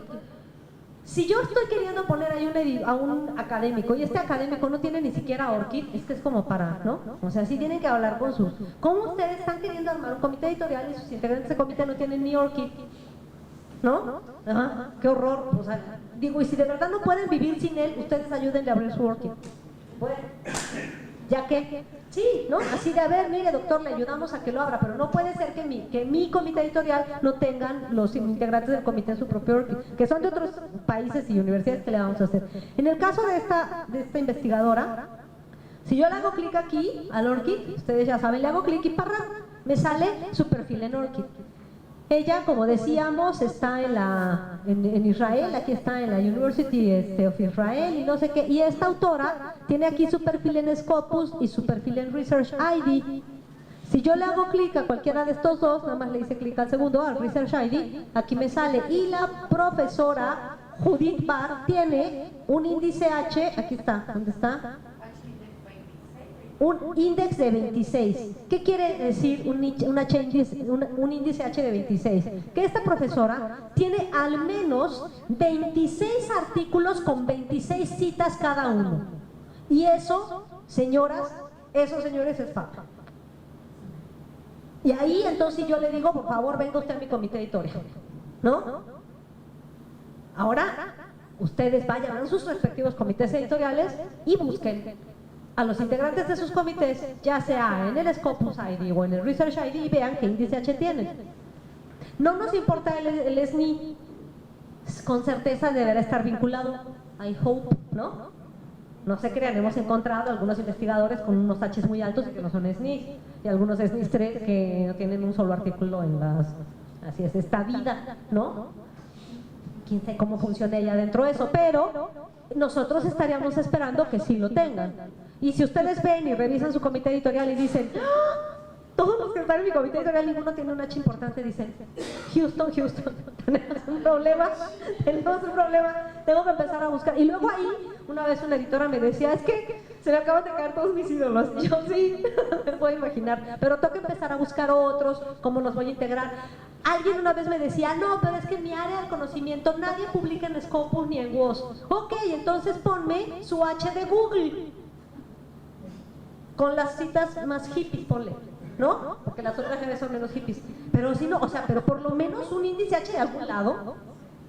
O sea, que yo le pueda dar la certeza a mi audiencia de que los integrantes de mi comité editorial son gente pues de fiar y de prestigio, porque son los que mi revista va a tener tanto prestigio como prestigio tenga los miembros de mi comité científico. Ahora, no quiero que echen esto en saco roto. El índice, la nueva política de CONACYT, de revistas científicas, valora el índice H de los integrantes de su comité científico y del editor académico.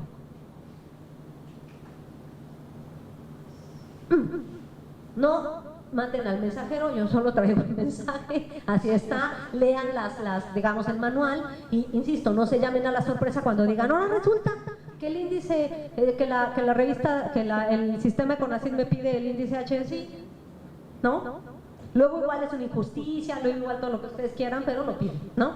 Ahora, ¿de verdad es tan descabellado que ustedes puedan tener con publicar un artículo en una de esas revistas? O bueno, insisto, ya, ok, no tienen ahí, por lo menos tengan el de Google, ¿no? Por lo menos tengan porque ya ustedes son antisistema y no publican en revistas de WOS ni de Scopus. Bueno, por lo menos gestionen el de Google, pero no pueden jugar al antisistema y no tener ni siquiera el índice H de Google. Ya, y depurado, por favor, ¿no? Porque luego me he encontrado, ¿no? Un investigador por ahí del área de odontología que tiene artículos, la otra vez lo veía, ¿no? Que tiene artículos en temas de ¿qué era? De arquitectura. Y yo, es que este está mal. ¿Cómo sabes? Pues porque digo, la otra es que sea sabio y que igual maneje odontología y arquitectura, pero no tiene depurado su perfil, ¿no? Y luego queremos ir a dominar el mundo, o luego queremos irnos a quejar con CONACYT. Antes de irse a quejar con CONACYT, limpien todos sus perfiles y tengan las cosas bien hechas y luego ya váyanse a quejar, ¿no? Si no, nada más se van a balconear. Bueno, eso sería. Ahora, ¿cuál sería el vínculo entre la política editorial y los comités científico y editorial? Porque la revista tiene una política editorial. ¿Y cuál es el vínculo entre estos? La política editorial de una revista es el modo de concebir y conducir los asuntos relacionados con la selección, publicación y distribución de lo que publica una revista. Y esto debe ser discutido, aprobado y actualizado por los integrantes del comité científico. Dicho en otras palabras, lo que es la revista lo define la propia revista. Ustedes se dan las reglas de la revista. Nadie se las va a venir a dar. O sea, ustedes en su ámbito temático, en su scope temático dicen, esta será una revista especializada en biología unicelular. Ah, pues ya dijiste eso. Ahora honra ese compromiso. Pero es que luego sucede que no sucede, ¿no? Que uno encuentra revistas que dicen, ay, esta es una revista de educación y publica de todo. Y luego, peor, hay quienes piensan, ay, es que se me da tanto coraje, porque luego la gente ahora que habla de la multi-intertrans super te va a jugar con disciplina, ¿no? Y todo el mundo jura por los 11.000 vírgenes que entiende la diferencia entre eso. Y todos los que hablan de estas cosas estarán de acuerdo conmigo que multi-inter-transdisciplina no es poner disciplinas juntas, ¿o sí? ¿Verdad que no? Entonces, ¿por qué es que me enoja tanto? Piensan que una revista multidisciplinar es la que publica distintas cosas puestas juntas. No. O sea, de pronto llega un editor y me dice, es que mira, igual publico este texto de antropología y este de historia y esto de sociología y esto de educación, y es que mi revista es multidisciplinar. ¿Sí? O sea, ahora resulta que poner las disciplinas juntas es multidisciplina. Cuando ustedes dan clases a sus alumnos, ustedes nos enseñan a que la multidisciplina es la interacción que se construye en el vínculo disciplinar, no es poner las cosas juntas. Entonces, ¿por qué razón creen que hacer una revista multidisciplinar es publicar de chile, mole y manteca? Hacer una revista multidisciplinar es publicar una línea multidisciplinar. La multidisciplina no está en la publicación, la multidisciplina no está en lo que ustedes publican, la multidisciplina está en la investigación. Y por lo tanto, la multidisciplina o una revista multidisciplinar es aquella que publica exclusivamente artículos que están escritos desde una perspectiva multidisciplinar, no la que publica de todo.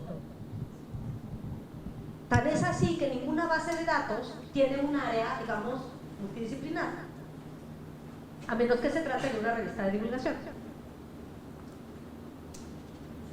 Sí, sé que parece como que me enojé, pero es que porque luego dicen, es que mi revista es multidisciplinar. No, tu revista no es multidisciplinar, tu revista publica de todo, que no es lo mismo.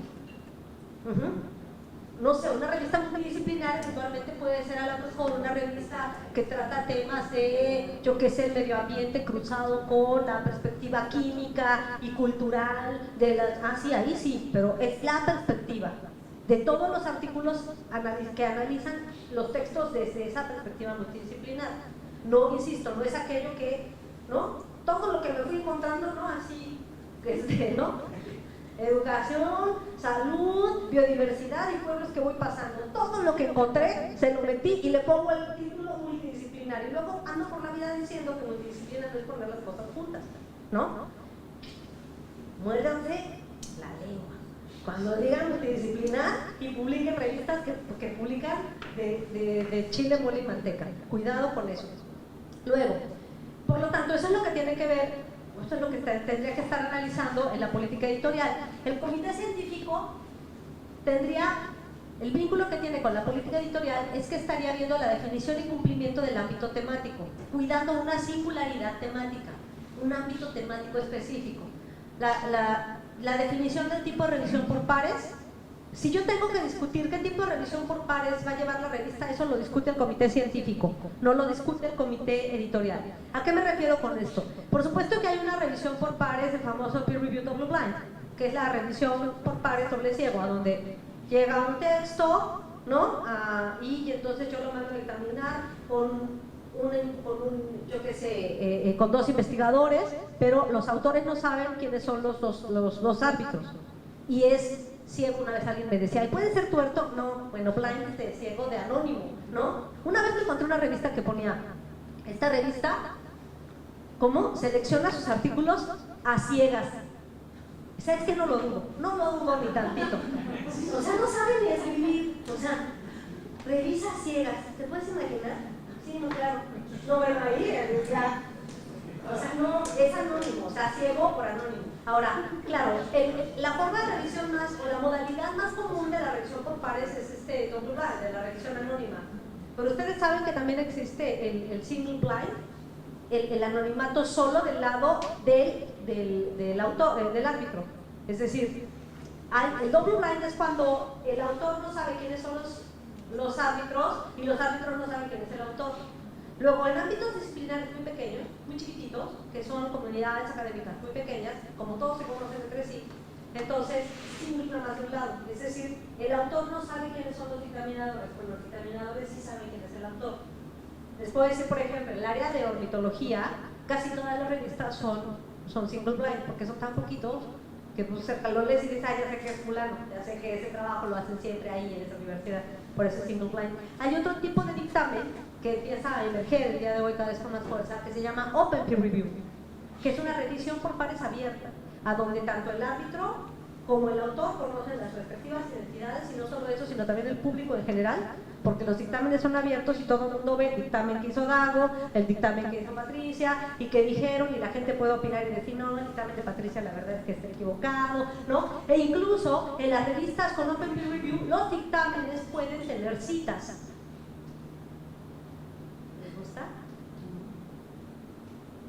Quiero ver qué comunidad está abierta a que le hagan los dictámenes. El Open Peer Review. Acá en América Latina van a empezar a ver dos revistas que van a estar cercanas al Open Peer Review, dos revistas de la Universidad de Chapingo que están interesadas en empezar a trabajar en Open Peer Review. Se necesitan comunidades académicas muy sólidas y muy maduras que aguanten, como diríamos, ¿no? Que aguanten, porque si no se puede poner muy mal, porque ya saben, tiene la parte como de claro, damos siempre religión, mis hermosos azules, no sé qué, ¿no? Como dónde está, como, en fin, entonces se puede prestar a eso. Pero decidir qué tipo de revisión por pares va a operar la revista, eso no lo decide el comité editorial, eso lo decide el comité científico, porque esa es una discusión científica, no editorial. Ajá, ¿sí me voy explicando? Luego, la aplicación de criterios éticos. La ética en la publicación científica, ¿cuándo es redundancia de información científica? ¿Cuándo es, yo qué sé, a la mejor falsificación de datos? Todo esto, que para eso las revistas deben tener su propio comité de ética. Sobre eso hay que dar otra plática también, porque es otro tema específico, pero la manera en que se aplican los criterios éticos lo decide el comité científico, no lo decide el comité editorial.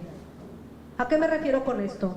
¿Qué porcentaje de originalidad le vamos a pedir a los artículos? No lo decide el comité editorial, lo decide el comité científico, ¿sí? Ese tipo de cosas. Proponer la inclusión en bases de datos o índices son los criterios de renovación del propio comité científico, los discute el mismo comité científico. Por su parte, el comité editorial lo que discute es, por ejemplo, la definición de soportes, estrategias de distribución, accesibilidad y visibilidad. ¿Me muevo al soporte electrónico? ¿Sí o no? Eso no lo van a discutir los sabios. Eso lo va a discutir el comité editorial institucional. Oye, no hay lana para hacer eso, ni te metas. O sea, ¿sí me explico? Eso más de casa, más interno. Proponer la inclusión en bases de datos también, ajustes en la periodicidad declarada. Oye, ya la revista ya no va a ser semestral, ya la vamos a hacer bimestral. Eso no lo va a discutir el comité científico. Eso lo va a discutir el comité editorial, porque tiene que ver con los dineros de la institución, ¿no? Oye, ¿sí nos da para hacer la bimestral? No, no nos da. Bueno. ¿Sí me están entendiendo las diferencias de decisiones que toma un órgano y que toma el otro? ¿Sí? Aprobar el plan de trabajo, los informes anuales. No le voy a estar dando lata a los sabios del mundo con mi plan de trabajo, ¿no? Ah, ya actualicé el OJS3. No, eso no se lo digas a los sabios. Eso sí, díselo, que el plan anual de trabajo lo apruebe el comité editorial de casa, pues, ese sí. Luego, los criterios de renovación del propio comité editorial, esos también los ven ellos. Estas preguntas me las hacían los colegas que les digo de la red de editores, y me preguntaban, y bueno, yo tenía que contestar estas preguntas, así que estaban ahí. Ahora, ¿existen lineamientos internacionales sobre la conformación de comités? O sea, ¿qué tal que todo lo que les acabo de decir me lo saqué, me lo inventé? Porque es posible, ¿verdad?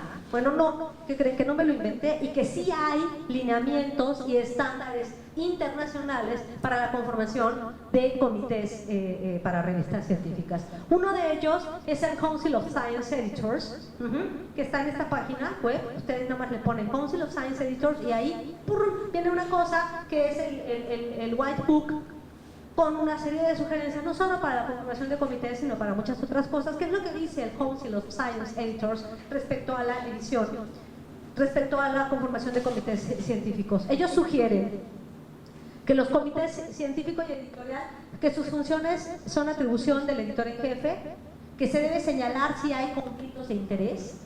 O sea, que los integrantes del comité científico o editorial deben señalar si hay conflictos de interés para fungir como miembros del comité de la revista. A estos señores en ocasiones se les solicitará mencionar si son integrantes de comités de otras revistas, para que no sean los de siempre, ¿no? Porque no siempre están los señores los mismos de siempre. El editor en jefe debe garantizar que los integrantes del comité científico están adecuadamente identificados. O sea, si están mal identificados, no es culpa de los señores, sino es culpa de ustedes, según el Council of Science Editors, ¿no? Por lo tanto, pues, y sí, ¿no? O sea, es que no tienes Scopus, pues es tu culpa, tú vas y le abres el Scopus si quieres que esté en tu, le abres el ORCID si quieres que esté en tu comité, yo qué sé, ¿no? Pero es tu responsabilidad que estén bien identificados. El editor en jefe debe proveer los lineamientos editoriales y mencionar las responsabilidades que adquieren, y eso debe estar en las normas, en los lineamientos de la política editorial, cuáles son las funciones que tienen cada uno de estos señores o estos órganos. Hay otro alineamiento internacional que está dado por el European Association of Science Editors, que está ahí, y que ellos tienen también este handbook, y ellos lo que dicen es que la cantidad de integrantes varía en cada revista, desde muy pocos hasta docenas o miles, como ya lo vimos en el caso de Pillows, pero eso va a depender del flujo editorial que ustedes tengan. Si tienen un flujo chiquito, van a ser poquitos los del comité científico. Si tienen un flujo grande, una cantidad grande. Sus funciones difieren en cada etapa de la vida de las revistas, porque las revistas a veces, si son muy jóvenes, los comités hacen unas cosas y luego hacen más grandes o más consolidadas. Por ejemplo, si las revistas son muy jóvenes, van a asesorar y decidir sobre la política editorial y el desarrollo futuro, pero si ya empiezan a hacer y a promover ampliamente la revista. Pero si la revista ya empieza a estar sólida, se va a fomentar la postulación de manuscritos, idealmente contribuyen a traer los mejores trabajos en el campo disciplinar o participan en la selección de colaboradores adecuados, eventualmente fungen como dictaminadores o a veces los miembros del comité científico coordinan un número temático. No siempre, pero sí eventualmente. En la selección se debe considerar a los académicos que están publicando activamente en revistas con más alto impacto y deben estar familiarizados con lo que requieren ese tipo de revistas. Es una sugerencia del European Association of Science Editors. PKP, que son los creadores del Open Journal System, es un grupo de investigación que se llama Public Knowledge Project, tienen una división que se llama Public Knowledge Project School. Y en esa parte tienen unos manuales y ellos sugieren, en la guía para la integración de comité científico, sugieren que todos los integrantes deben ser expertos reconocidos en el ámbito disciplinar de la revista. Que su perfil debe reflejar el objetivo y alcance de la revista. Para que el editor cuente con apoyo en los diversos subcampos, el comité debe representar la gama de temas que publica la revista. Es obvio, es casi natural, ¿no? Debe manifestar su interés por colaborar en las actividades de la revista, incluyendo labores de dictaminación y solicitud de trabajo. ¿Qué quiere decir eso? Que si sí, te deben dar una carta que diga sí acepto formar parte. Porque luego nunca falta que te integran en comités editoriales y tú ni sabías. A mí me ha pasado. Que yo la otra vez te preguntaba, ¿y esa revista cuál es? Me integraron en su comité, gran honor, pero nunca me lo avisaron. La neta no les hubiera dicho que no. Pero sí está más padre cuando te avisan, ¿no? Digo, para saber a dónde están incluyendo. Tener en cuenta la ubicación geográfica, región y género, con el fin de mejorar el interés de los posibles lectores, que es lo que decías tú, que es lo que recomienda también la Tindes. Esto es muy importante. El aumento de revistas predadoras, es decir, estas revistas falsas, que hay un montón de revistas falsas, nunca han recibido un correo electrónico que dice publiquen con nosotros, no sé qué, así. Es igual que el de se ganaron un sorteo o no sé cuánto. Si la revista les manda un correo invitándolos a publicar, la revista es chafa, así de fácil. Ninguna revista buena les va a mandar un correo diciendo publiquen conmigo. Pero nunca falta el que, ya me invitaron a publicar en el Journal, como para, de verdad, me aseguro que te han de llegar. No, eso no lo hagan. Pero bueno, el aumento de las revistas predadoras genera sospechas sobre revistas. Por ello es indispensable reclutar y mantener un consejo científico de muy alta calidad y mencionar claramente sus nombres y filiaciones institucionales, con liga al perfil oficial o al menos al de Google Scholar. Lo dice PKP, ¿no? Al menos eso. Elsevier, en sus normas para integrar comités, dice que el comité científico es un grupo de expertos en el campo temático. Sus funciones son lo que ya habíamos dicho, un poco similar a lo que habíamos dicho. Los integrantes deben cambiar cada 2 o 3 años de forma escalonada. Esto es importante. El comité no es que se va a quedar ahí para siempre. Al comité ustedes lo nombran por 2 años o 3 años y luego si quieren le renuevan y luego los van cambiando de manera escalonada, cosa que no los cambian a todos juntos.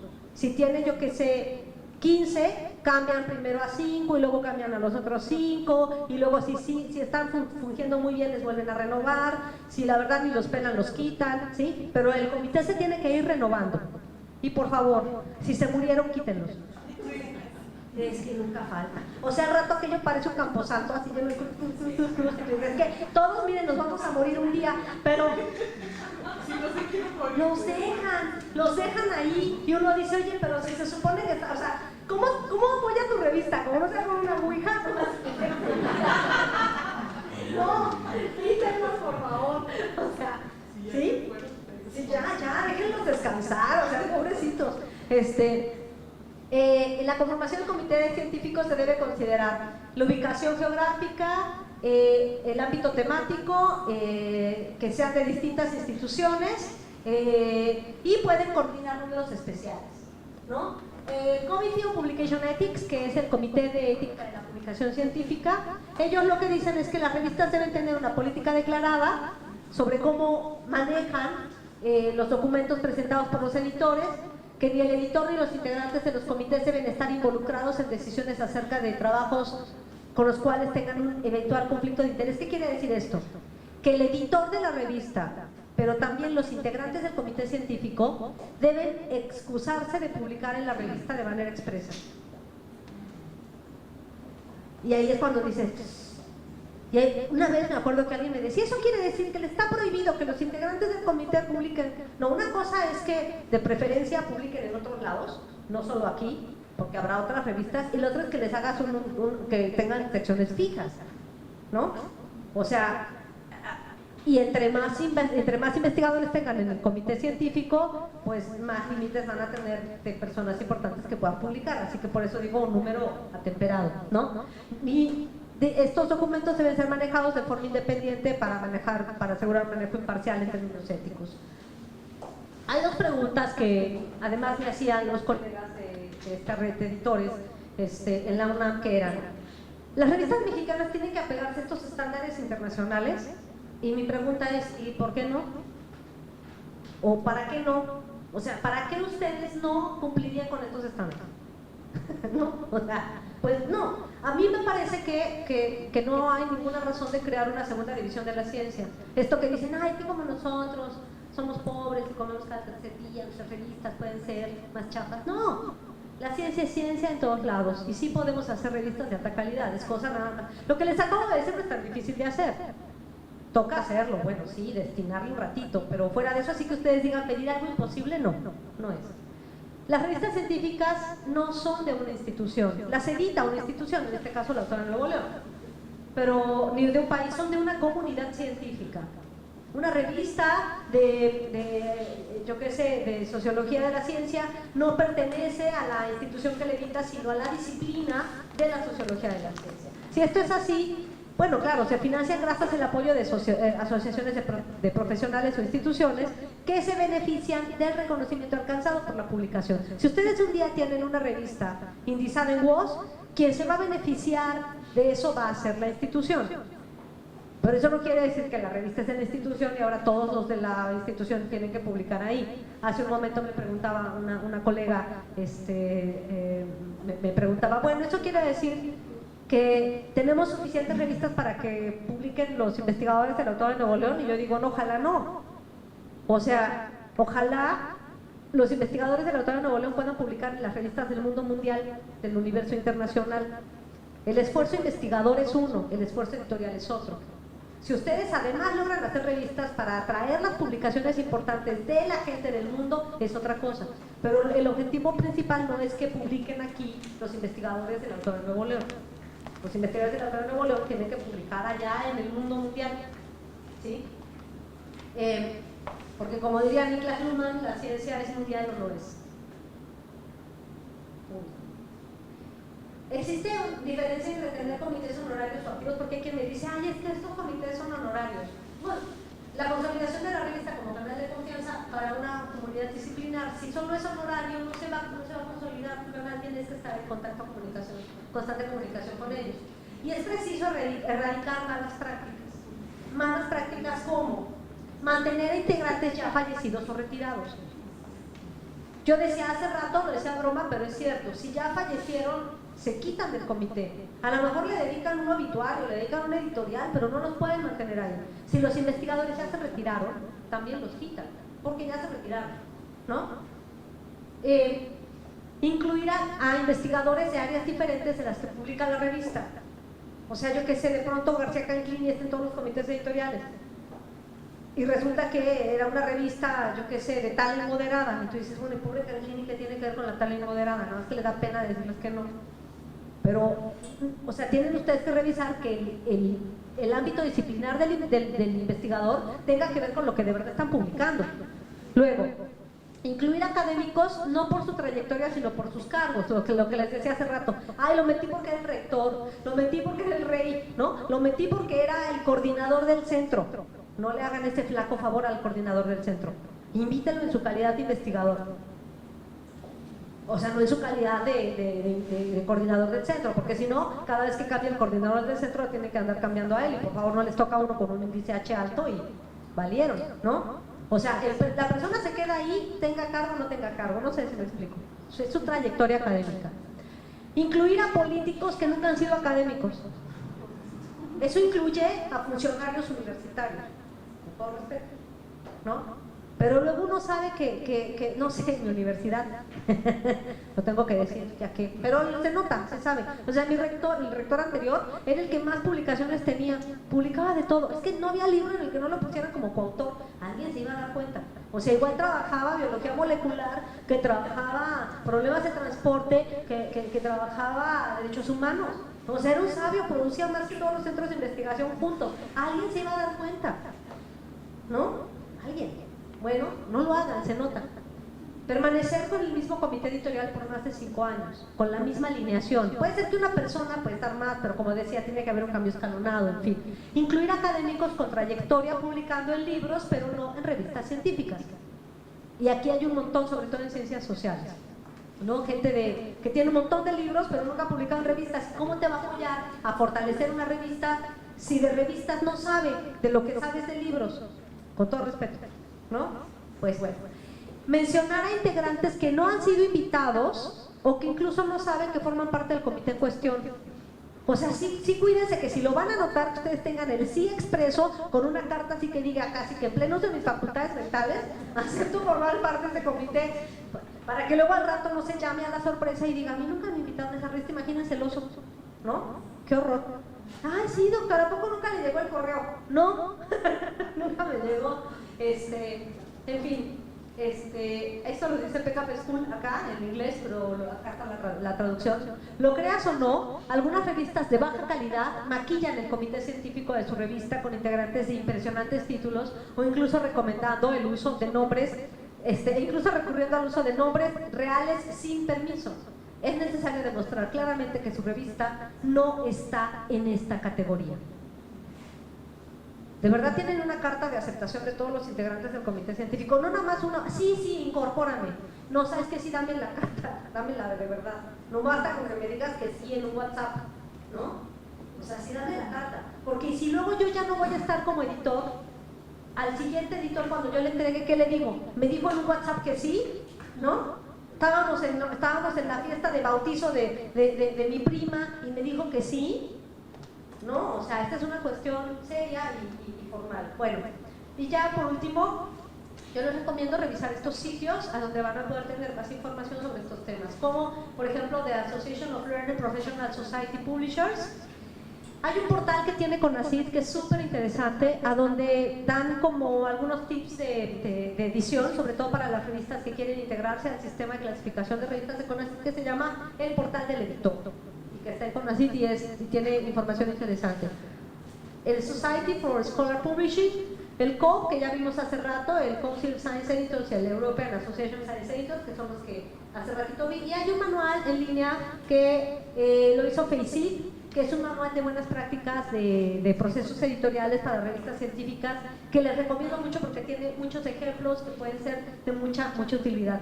En la presentación también viene bibliografía de referencia que eventualmente les puede ser útil, porque verdad que no crean que todo esto me lo inventé yo, ¿no? Estaría padre que fue una invención mía, pero no, todas estas son recomendaciones que ya vienen en estos lineamientos, normas y tal, y que vale la pena conocer, y ya que las conocemos, me regreso a mi revista y digo, ¿cómo era eso del comité científico? ¿No? A ver, ¿cómo era eso de que lo tengo que conformar? ¿Quiero o no quiero tener un comité editorial? ¿Cómo lo voy a hacer? ¿No?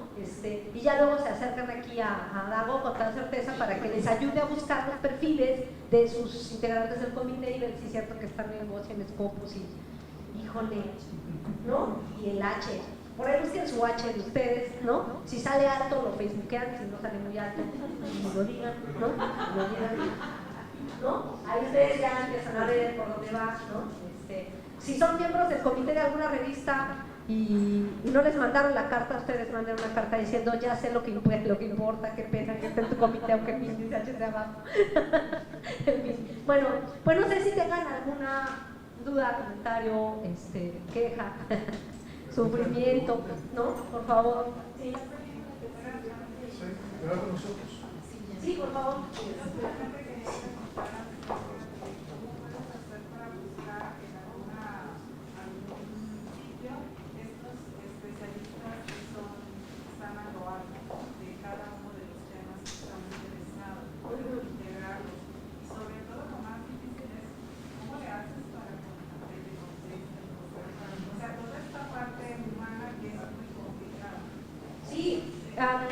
Mira, yo te diría que los más citados siempre van a ser como los más demandados. Mi sugerencia sería empezar a buscar lo que ustedes mismos citan con cierta frecuencia. ¿En qué sitios los vas a encontrar? Depende, como decía yo hace rato, depende hasta dónde quieras echar la moneda, ¿no? Entonces, no está de más, independientemente de que lo uses o no, vamos, lo uses para definir el comité de tu revista o no, que te eches un clavado a Scopus, por ejemplo, o a Woz, y que todos esos que tú has considerado siempre como los grandes gurúes de tu área, ¿no? Digas, y si busco a, ¿no? fulano de tal, a ver cómo sale, y busco a los nacionales, a los internacionales, a los que yo pienso que valen la pena, en fin, y dices, ay, a este sí lo invito, a este no lo invito, un poco, y de distintos países, identificando, tú ahí te vas a dar cuenta, buscando incluso al revés, a través de primero las revistas, y ver en las revistas qué es lo que más hay, o ámbitos temáticos, pero normalmente esta información la vas a encontrar ya sea en, digamos, en Scopus o en Woz, para el caso del índice H de estas disciplinas, o en el caso de Google Scholar, que también es una buena opción, sobre todo para el caso de disciplinas que tienen menos publicaciones en bases de datos digamos, como le llaman, del mainstream, ¿no? Pero yo creo que vale la pena buscar por ahí, pero son bases de datos, no es una cosa como yo creo que este va a tener alto nivel de cita, sino toca irlos buscando de uno en uno, y además un dolor de cabeza, desambiguar nombres, porque a veces se llaman de una forma y escriben de otra, ¿no? Y entonces o se citan de otra, y por esa razón es importante el ORCID, ¿no? Para desambiguar el nombre y tener la plena certeza de que esa persona es esa persona y no otra, que pueden tener homónimos, distintos nombres, en fin. Pero todo eso, yo creo que si tú te acercas a la biblioteca o a los servicios que desarrolla Davo y todo su equipo, ellos te pueden enseñar, y me parece que para todos los editores es importante. Yo no dije algo pero sí lo tengo que decir, no es posible desarrollar o llevar a cualquier proyecto editorial si no están pegados de un bibliotecario. De verdad lo digo, o sea, si ustedes van a hacer un trabajo mejor, lo van a hacer siempre cuando lo hagan de la mano de un bibliotecario y de un ingeniero de sistemas para el caso de las revistas electrónicas. Pero sin un bibliotecario van a estar dando palos de ciego y van a hacer el trabajo 3 veces, y ellos son expertos en muchas de estas cuestiones de información. Déjense ayudar, déjense orientar, y ustedes tienen esa ventaja. Yo creo que no hay ningún proyecto editorial serio que no vaya de la mano de un bibliotecario. Eso, de verdad lo digo, no crean que, y miren que yo no soy bibliotecario, pero muchas de las cosas que tienen que ver con esto que está acá son cuestiones que ven los bibliotecarios. Y a veces nosotros pensamos que el bibliotecario nada más nos va a ayudar a buscar un libro perdido en la biblioteca. Y no, de verdad que hacen unas maravillas impresionantes. Se los prometo. Sí, por favor. Disculpe, ¿puedo volver a repetir el Figshare? Sí, es F-I-G de gato. Sí, y luego share es S-H-A-R-E. Sí, aquí, esta tiene conexión a internet.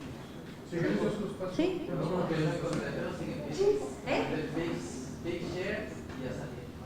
¿Sí? Ajá, Picture. Y le pones Picture y ahí le pones mi nombre y te van a salir un montón de presentaciones. Esta, pero con otras mías y de otras personas más divertidas. ¿No? Sí, alguien más tenía otro comentario por ahí, ¿verdad? Seguro. Sí, yo lo quería comentar con respecto al comité. ¿Es científico? Que sí es honorario. Sí, a veces en la revista parece como que es la historia de la revista y los incluyen desde el primero que apareció, el primer editor, así, sí. Básicamente, bueno, me toca así que leo la revista y desde dónde estaba y cuándo empezó, como que es parte de la presentación de la revista.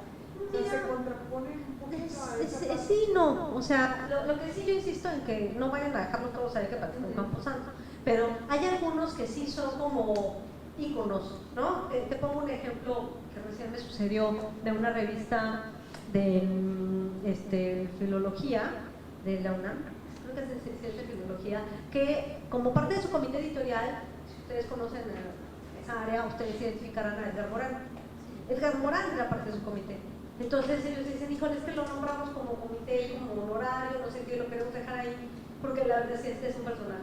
Entonces, bueno, no es que le van a dar ese carácter, ese trato, digamos, antes cuando que se muera, no, o sea, no, pero a Edgar Morán, pues sí, porque fue además él siempre creyó en la revista desde el primer número, no sé qué, o sea, tenía algo como ahí, y claro, no vas a tener un montón de editores honorarios, aunque ya estén fallecidos. En el ejemplo de la revista que yo les ponía acá, que era Cinesiometrics, ellos tienen como editor honorario a Eugene Garfield, que fue el creador de la, vamos, el desarrollador de la bibliometría, por ejemplo, que fue el primer editor y lo tienen como honorario, y sí, bueno, se murió hace 2 años y lo siguen teniendo ahí como un rato. Por ejemplo, la revista Archives of Medical Research siguen considerando al doctor Bibliesta como un editor honorario, que fue el que la fundó, pero es como algo muy eventual que llega a suceder, ¿no? O sea, no vayan ustedes a pensar que a todos les vamos a dar ese trato. Ahora, esa decisión es una decisión que la debe tomar el mismo comité científico, ¿no? O sea, no tú, para que tú te la dejas mal. Entonces, a lo mejor alguien dice, oye, no, la verdad es que ese no era tan importante, o era si valía la pena o no valía la pena, pero mejor que no tomes tú la decisión. Mejor mandas llamar o haces un consenso entre tu comité, y si tu comité dice que sí, tú dices que el comité lo dijo. Cosa que tú te lavas las manos, más vale, ¿no? Para que luego... Como que hay que describir las funciones del honorario. Claro, sí, hay que describirlas, y para describir esas funciones se pueden guiar en muchas de las páginas que les di aquí, y muchas de las cosas que están, o sea, con esas cosas que están ahí, ustedes van a las copiar y lo pueden colocar. A veces viene en la parte esa de honorario, el fundador, y luego primer no sé qué, segundo no sé qué, es del nuevo cambio, sí. No, porque si no al rato va a ser, imagínate, va a ser esas más páginas que las de los artículos. Eventualmente una persona hiper destacada, pero no tanto, no, que si no pierde sentido, de tanto reconocimiento que le quieres dar, pierde sentido, ¿no? Sí. Es algo muy particular, pero quisiera saber si nos puede comentar algo de estas herramientas que son Trunky, que hace que se lo piden a los autores cuando mandan a las revistas y que les piden un cierto tope de porcentaje de similitud. ¿Qué hay acerca de esto? Sí, eso lo dije acá y quizá no lo... Cuando yo hablé de este punto que está aquí, acá cuando hablaba de las funciones del comité científico, Sí.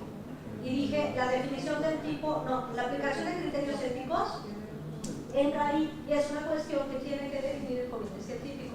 Ahora, Turnitin es una herramienta de, bueno, más bien Turnitin es la empresa y el software se llama Authenticate. Es como decirte Microsoft y Word, ¿sí? O sea, Microsoft es la empresa y luego las herramientas son Word, Excel y PowerPoint, ¿no? Bueno, la empresa se llama Turnitin, así se llama la empresa, y el software que detecta, fíjate bien, que detecta duplicidad de información en Internet es Authenticate, así se llama el software, es Authenticate. Pero hay muchos otros softwares, hay otro que se llama Plagiarism, hay otros, hay un montón, ¿no? Hay uno que se llama Urkunt, hay un montón. Yo no es que estoy, digamos, apoyando que se use uno, que se use otro, incluso hay algunos softwares que son libres y hay algunos softwares que son de paga. En el caso concreto de Authenticate es un software de paga, ¿sí? Se tiene que pagar por el uso de en cambio, por ejemplo, Plagiarism es abierto. La diferencia que te da uno y otro es que, por ejemplo, Authenticate hace búsquedas sobre documentos no solamente que están en acceso abierto, sino también en acceso cerrado y hasta como en 20 idiomas, ¿no? Por aquello que estaba en ruso y lo hace.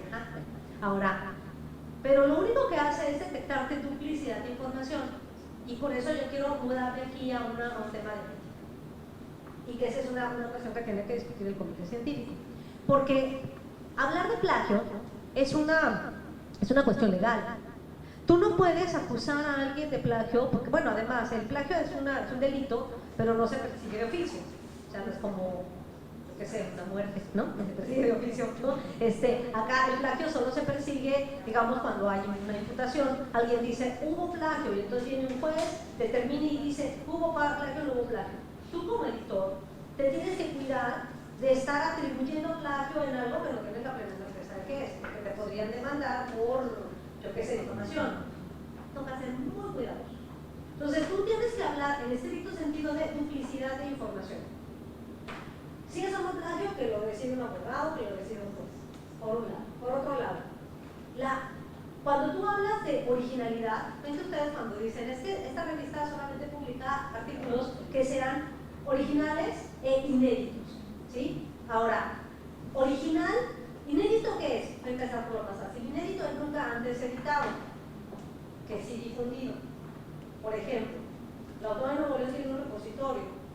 Si yo en este repositorio, soy investigadora de la autora de Nuevo León, yo en este repositorio coloco un preprint de mi texto y luego lo envío a la revista que he editado, yo en estricto sentido estoy mandando un texto inédito, ya difundido en el repositorio, pero inédito en la medida en que nadie lo ha editado. Es decir, no tiene asignado ni SN ni SSN, es una cuestión legal, pero sí está difundido. O sea, el editor no puede decir, es que ya está publicado, no está archivado en el repositorio. Por eso es un repositorio preprint, pero no está difundido. Este problema no lo tienen las revistas puramente en papel. Ya, cuando las revistas eran en papel eso no existía. Cuando las revistas son electrónicas, existe una diferencia entre difundir y editar. Difundir es subir algo a cualquier lado y editar es publicar. Difundir es cuando tú pones en el Facebook, hoy estoy muy feliz, estás difundiendo un tema, pero no estás publicando. Cuando tú subes un artículo al repositorio, no le vas a decir al SNI, dame 400 puntos porque subí un artículo en el repositorio. Pero sí le vas a decir, dame 400 puntos porque publiqué ese artículo en la revista de datos. Son cosas distintas. Esa es la cosa inédita, que es distinta de difundirlo. Ahora, la cuestión de lo original. ¿Qué es algo original? Original no es, uy, qué original, porque es que la verdad que en ciencia no hay nada hiper original. O sea, si tú escribes algo hiper original de cero, no estás haciendo ciencia, estás haciendo religión. No, porque nunca nadie habló de ese tema. No, bueno, eso es religión. La ciencia, por su naturaleza, avanza por acumulación. Thomas Kuhn, Feyerabend, todos estos lo dicen. Entonces, tú tienes algo y forzosamente te tienes que tomar como base lo que otros dijeron. ¿Sí, no? Y sobre todo, pues entonces ahí viene que las citas en la parte de del problema, el estado del arte, todo eso. Entonces, como dijo Sócrates y como dijo Platón y como volvió a decir Wallerstein y como dijo yo que si te la pasas diciendo lo que otros dijeron. Entonces, hay una parte del artículo, también en la parte de discusión, cuando pones en discusión tu texto con los otros, tú estás dialogando con otros expertos. Ahora, la diferencia entre que estés dialogando con ellos y los plagies es que no estés atribuyendo la cita adecuadamente. ¿Sí? O sea, la diferencia entre plagiar y no plagiar, para acabar pronto, es que tú digas que cites adecuadamente. Si tú no citas adecuadamente, estás plagiando, aunque haya sido sin intención, ¿no? Como el de, es que la mató, sí, la maté por amor, sí, pero la mataste, ¿no? Oye, es que no cité, pero no fue intencional, sí, pero no citaste, ¿no? O sea, aquí no hay un problema de inintencionalidad. No hay un la maté por amor y no me estás perdonado, ¿no? Es que no quise plagiar, se me olvidó poner la cita, no, ahí tardan. El problema es que cuando tú estás retomando lo que dicen otros, porque no puedes hacer ciencia sin retomar lo que dicen lo que trabaja en tu tema. El tema es, ¿cómo te llamas? Sandra, el tema es hasta dónde. ¿A qué me refiero con esto? ¿Qué de original puede tener un trabajo que se la pasa cite y cite y cite y cite y cite a otros? Y no dice nada original. No sé si me explico. Como dice Foucault, como sigue diciendo Foucault, y como volvió a decir Foucault, y como dice Habermas, que dice Foucault, y tú dices, bueno, ¿y? O sea, ya leía Foucault a través de ti, y nunca plagiaste, porque sí atribuiste, pero ¿y tu originalidad dónde está? ¿Sí me explico? ¿Qué tanto de lo que está ahí no es solo de otros, debidamente atribuido, sino que un cachito de eso es tuyo de ti solito? Que tú te lanzaste al abismo y dijiste, y yo digo tal, 2 líneas, 3 líneas, 4 líneas. Ahora, ¿qué porcentaje de originalidad puede tener un texto? Considerando que tienes que estar citando lo que dijeron otros. 50% de originalidad le voy a exigir al autor, 30%, 20%, 10%, bueno, 5%, eso lo decide el comité científico. El porcentaje de originalidad en el sentido de lo que el autor dice original, que no tiene que ver con lo que cita de otros, que ojalá sí esté citado y no plagiado. Espero que se entienda la diferencia entre duplicidad, cita, plagio y originalidad. Son cosas distintas, ¿no? O sea, no es que es original porque nunca lo has publicado, es distinto. Es original porque dices algo poquito, sencillo, ¿no? Básico, mínimo, pero algo. Es tu aporte. ¿Cuál es tu aporte? Que sería lo que se le pide, por ejemplo, a un alumno de una tesis de posgrado, ¿no? ¿Cuál es tu aporte? Bueno, ¿qué hiciste? Más allá de que ya me demostraste que sabes leer, ¿no? Ahora, ¿qué aportaste tú? Esa sería la originalidad. Y ese porcentaje sí lo define el comité científico. Por ejemplo, yo te puedo decir, hay revistas, la mayor parte, por ejemplo, las revistas médicas te exigen un 35-40% de originalidad. ¿Qué quiere decir eso? Que de todo lo que está escrito ahí, 35% es tuyo de ti. Y es un montón, ¿eh? Entonces, dependiendo, va a variar el porcentaje que vaya a pedir cada... Depende del ámbito disciplinar. En filosofía, los porcentajes de originalidad son menores, ¿no? Yo qué sé, en tecnología es otro, en fin, pero son temas distintos. Y sobre eso hay que hacer una plática especial, me puedo decir, ¿no? Un lío, porque tenemos las cosas confundidas, ¿verdad? Uno piensa que son una cosa, no. ¿Alguien más tenía un comentario por ahí? ¿No? ¿Ya? ¿Lo logré?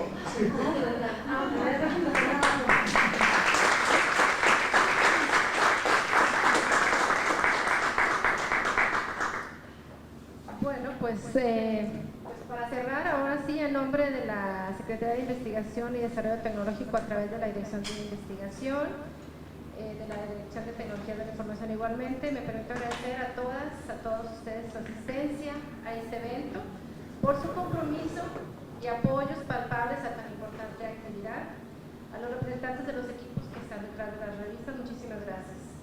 Deseamos el mayor de los éxitos y estamos seguros que se entregarán contribuciones de amplio alcance en materia de investigación en las diferentes áreas del conocimiento y pues sin duda con ello impactaremos en la evolución y transformación de nuestra universidad. Por su atención, muchísimas gracias. Gracias, doctora, de nuevo por su asistencia.